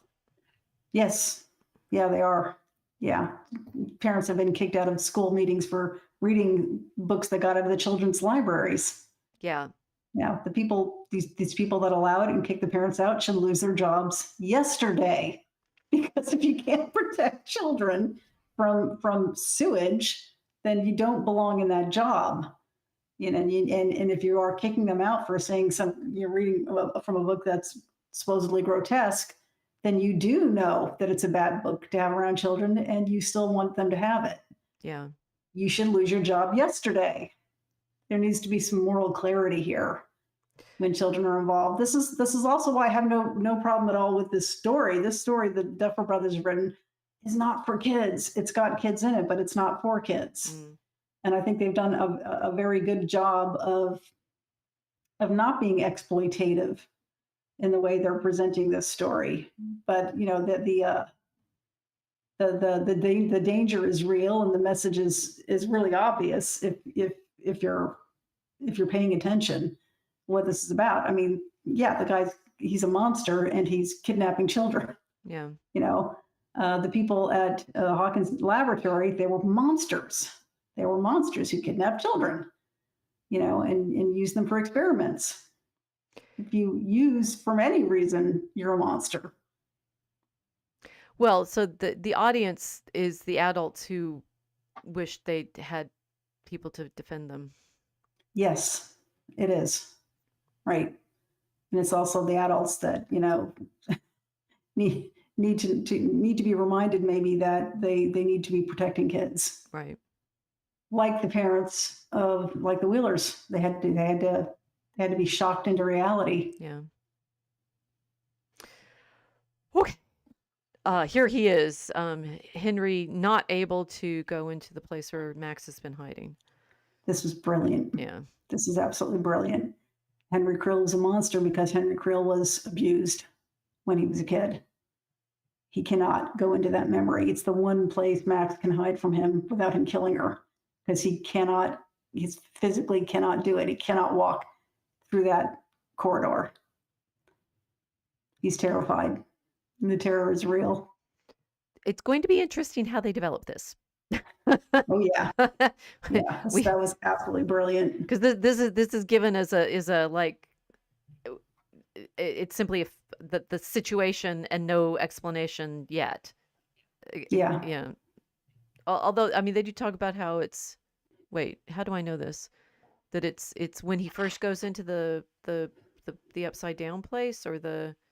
Well, they have got the upside down is only one of the alternate realities. They've got his mind Right. and the hellscape that he got cast into by So Elle.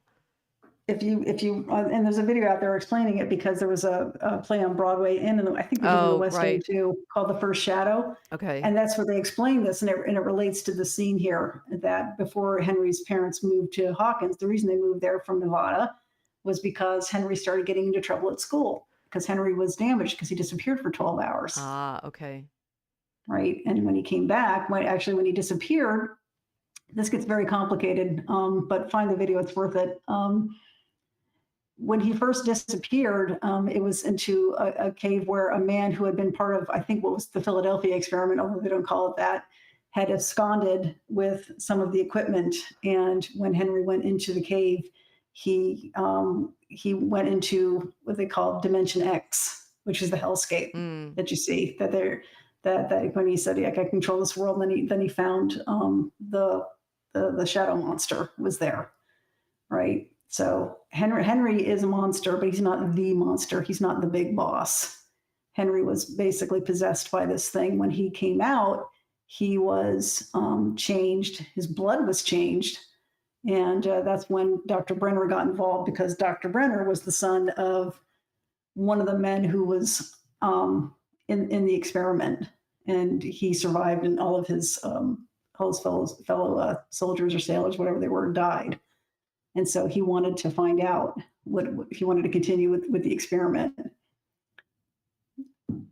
I'm not explaining this No, completely it's well. no. What I'm thinking is there's like the perils of backstory. Yeah. And this So is that cave was where Henry disappeared for 12 hours and went into Dimension X. and this is how you become a So historian and write very, very long books because you can't yeah, you keep going back. Like my description right. of myself, or like time, I know this, and then I have to go back to that, and then I have to go back to that, and then I have to go back to that, Yeah, and if you do it enough, you get shining light on all of the parts of the story equally. But as you're learning it, it's this tunnel into the right. past, and If you eventually you do end up at that tree in the garden, but yeah. that But this feeling scene of here, when you see Henry here, though, and he cannot go into that cave. He can't go through those memories, and you know what you know about him. Whereas that he killed his own family when he was 12, right, and right? this, You this know is something even happened to him worse. when he was a kid, Yeah, right? But he was like, "You've done this. You've killed all those. You killed all of the kids in the lab. You killed your mom and your sister, and you blinded your father. Or your father blinded himself, I guess, he blinded and himself. Yeah. he blinded himself, and you can remember all that, but there's something you won't look at. What could be worse? It's like, oh, okay, Well, okay. probably what you're doing to Will. Clearly, there's That could more to be, come. yeah, All right. Here's Kali. yeah. I That was mean, a, that so was a we fun don't know surprise. we don't we've already talked about how she's been reincorporated. We don't know what's going to happen, but now we Yeah, know she's there. but that was And such a fantastic uh, surprise because I was expecting Vecna to be there. that was nicely played on their part. Very well done. And here we Yeah, have Will and Vecna. yep. And he's mocking him. You broke so easily. That's why I'm gonna go get the other kids. I'm gonna do it to them too. See, so Right. this is me. So yesterday, anyway, maybe Wednesday. Saying who do I think is going to die, because somebody has to die because otherwise it doesn't have any punch. Mhm. And because of the trailer, I was convinced that Will was just going to be possessed by Vecna, and of course, Me too. Same here. I said he's gonna be possessed by Vecna and he's gonna start killing people. right. This did Yeah. not happen. I was not seeing that coming. That was great. Shh, That was come on, nice. shh. Leave them something. Um, Oh, it's been out for 48 hours. Now, Come on. yes. Blah, blah, blah, blah. Anyway, we'll jump to the. Oh no! Look, you already see here. Will does this. Something changes. He looks so badass. Yeah. Here Well, on the here they are in the set. cast party, and they all look happy. Guess what, guys? The cast survives. That's good to know, right? At least volume 1. Well, I mean, the actual actors survive. Well, yes. Sometimes I do have to remind myself that to just look at actor interviews and say, okay. They're not. It's all They're pretend. not real. It's all pretend. The characters are not real. As a lovely interview, or just a short I saw with Jamie Bauer, Campbell Bauer, in the lab as Henry Creel, and he's talking to the actors who are little kids, and tell them a funny story of when he was younger, and he used to go see his mom at work, and they'd say, Mrs. Bauer, your daughter's here, and the kids laughed. Oh. And he said, why did you say that? And he said, well, I just never corrected her. I said, okay, whatever. But he was just making them laugh, and it was really sweet. Oh, I'd like to see that. That sounds nice. Yeah, it was nice. I have thought about this, the delight that people take. One, you want to be immersed in the story and have the story seem real and have it feel like the characters are going through the things that they really are, so that, and of course good actors have that sense that the character is not themselves, it's this real thing that they are participating in. It's like our writing when we see, it's like, are you paying attention, what are our characters doing? Well, they are completely in our minds, so who knows what they're doing? We do, right? But we don't know yet. There's that regular feeling that writers have of, I'm not making this up, there's something that's real there that I'm participating in. The actors are of course able to take that on, and it's real. But on the other hand, thanks to the internet, and I mean this happened with DVDs and the extra elements you get on the DVDs. The corollary delight in knowing how it's made. So you watch one of the more interesting things I watched on a Indiana Jones DVD was the Foley artists talking about how they made all the sounds for different things, and you think, oh, shake. There's a lot of thunder in Stranger Things.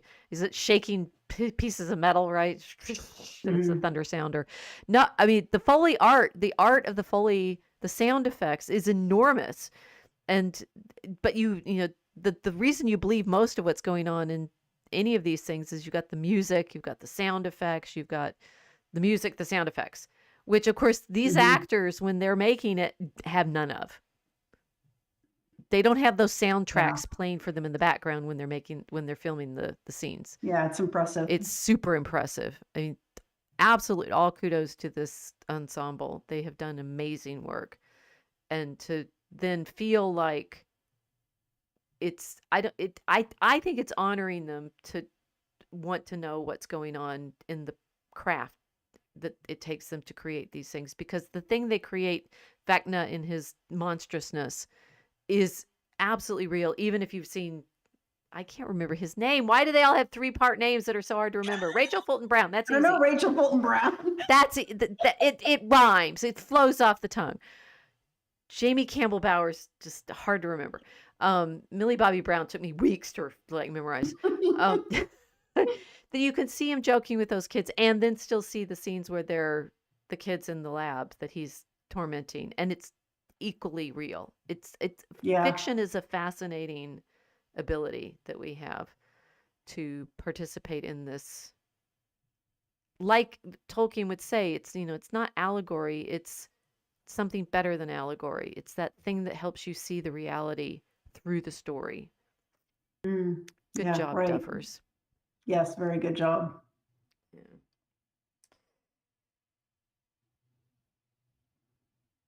So Sean Levy says he plays music for energy. I can imagine that they use music to get themselves up for the scenes. I've been watching Tristan Spone's YouTubes. He was I've seen a couple of those. Yeah, number 2 in 4. It's all numbers. It's hard to believe he's the same person. He really, he did it. He did, very fine actor. But he was, a small part in 4. But he has talked through how Millie Bobby Brown did various things to get herself up into those moments, and the scenes. Yeah. So we are happy that the cast had such a nice time, and they seem to all have liked each other, which is great. Yeah, it is. And that they're now getting to enjoy all of our reactions to their work. So that's absolutely brilliant. I can imagine it's going to be a huge relief, because they've had to be quiet for so long about it. Yeah, because they wrapped like Christmas last year. They wrapped in December 2024, so they've had to stay quiet about this for a whole year. Yeah, not tell anybody, not tell any of their friends who might gossip to blah blah blah blah, with binding contracts against them to don't do this. Make sure that you don't ruin it for anybody by talking. So good job on you, cast. And yes, and I love this picture of them. It's Hawk and Kiri. What's Joe's real name? And Finn, and I don't remember what Jonathan's real name is. Charlie. Charlie. Yeah. Yeah. Good job, guys. I mean, the nice work, right? And yes, that we're here in the poster and trying to figure out that apparently there are clues in the posters, because the artist. It's the both directions. You want the poster to be intriguing enough to get people to want to see that, and then when you come back and you look at the poster and you've watched the whole thing, it means more to you. Like, yeah, it's like, it's not a lie. It just you just assumed something else. Yes, so you haven't figured it all out yourself. Yeah. So now that we've lived through the first 48 hours, we have 4 weeks. Or however long it is till Christmas to get the next set, and then another week till the finale. I guess we'll have to talk about something else in the interim, right? Is there anything else? Well, for I a don't while. know. Maybe we could tell them what I learned in the Upside Down on the other side of the planet. There you go. We'll figure something out. But in any case, it's thank you guys for hanging with us and sharing our first breakdown of the new information. And yeah, to be continued, eh? It's gonna be. I am like just. It's fun. It's fun having made it in time to get to share this release. I mean the internet feeling of when do we ever get to do anything simultaneously anymore? Thank you, Duffer Brothers, for creating a simultaneous event for us. Yeah, I agree. Well done. Yeah. I It's guess enjoyable. movie releases do that if you go the opening weekend or something, but this feels to me like it was bigger than that. That they had Mhm. more people aware of themselves well, certainly because when Netflix crashed, more people aware of themselves trying to share an event, which back in the 80s is what we were able to do when the television season started. The difference was That's true. we couldn't go back and immediately rewatch it. Unless you had a VCR that you weren't supposed to copy it. But You're taking screenshots off Netflix not a good one not though. letting you take screenshots. You have to use your phone to take the screenshot. I did. No. Okay, well, it looks like our audience has all gone to bed except Mel. So thank you all for joining us. We should be back next week, and we don't know what we're talking about, but welcome back to the Mosaic Ark. Good night, everyone.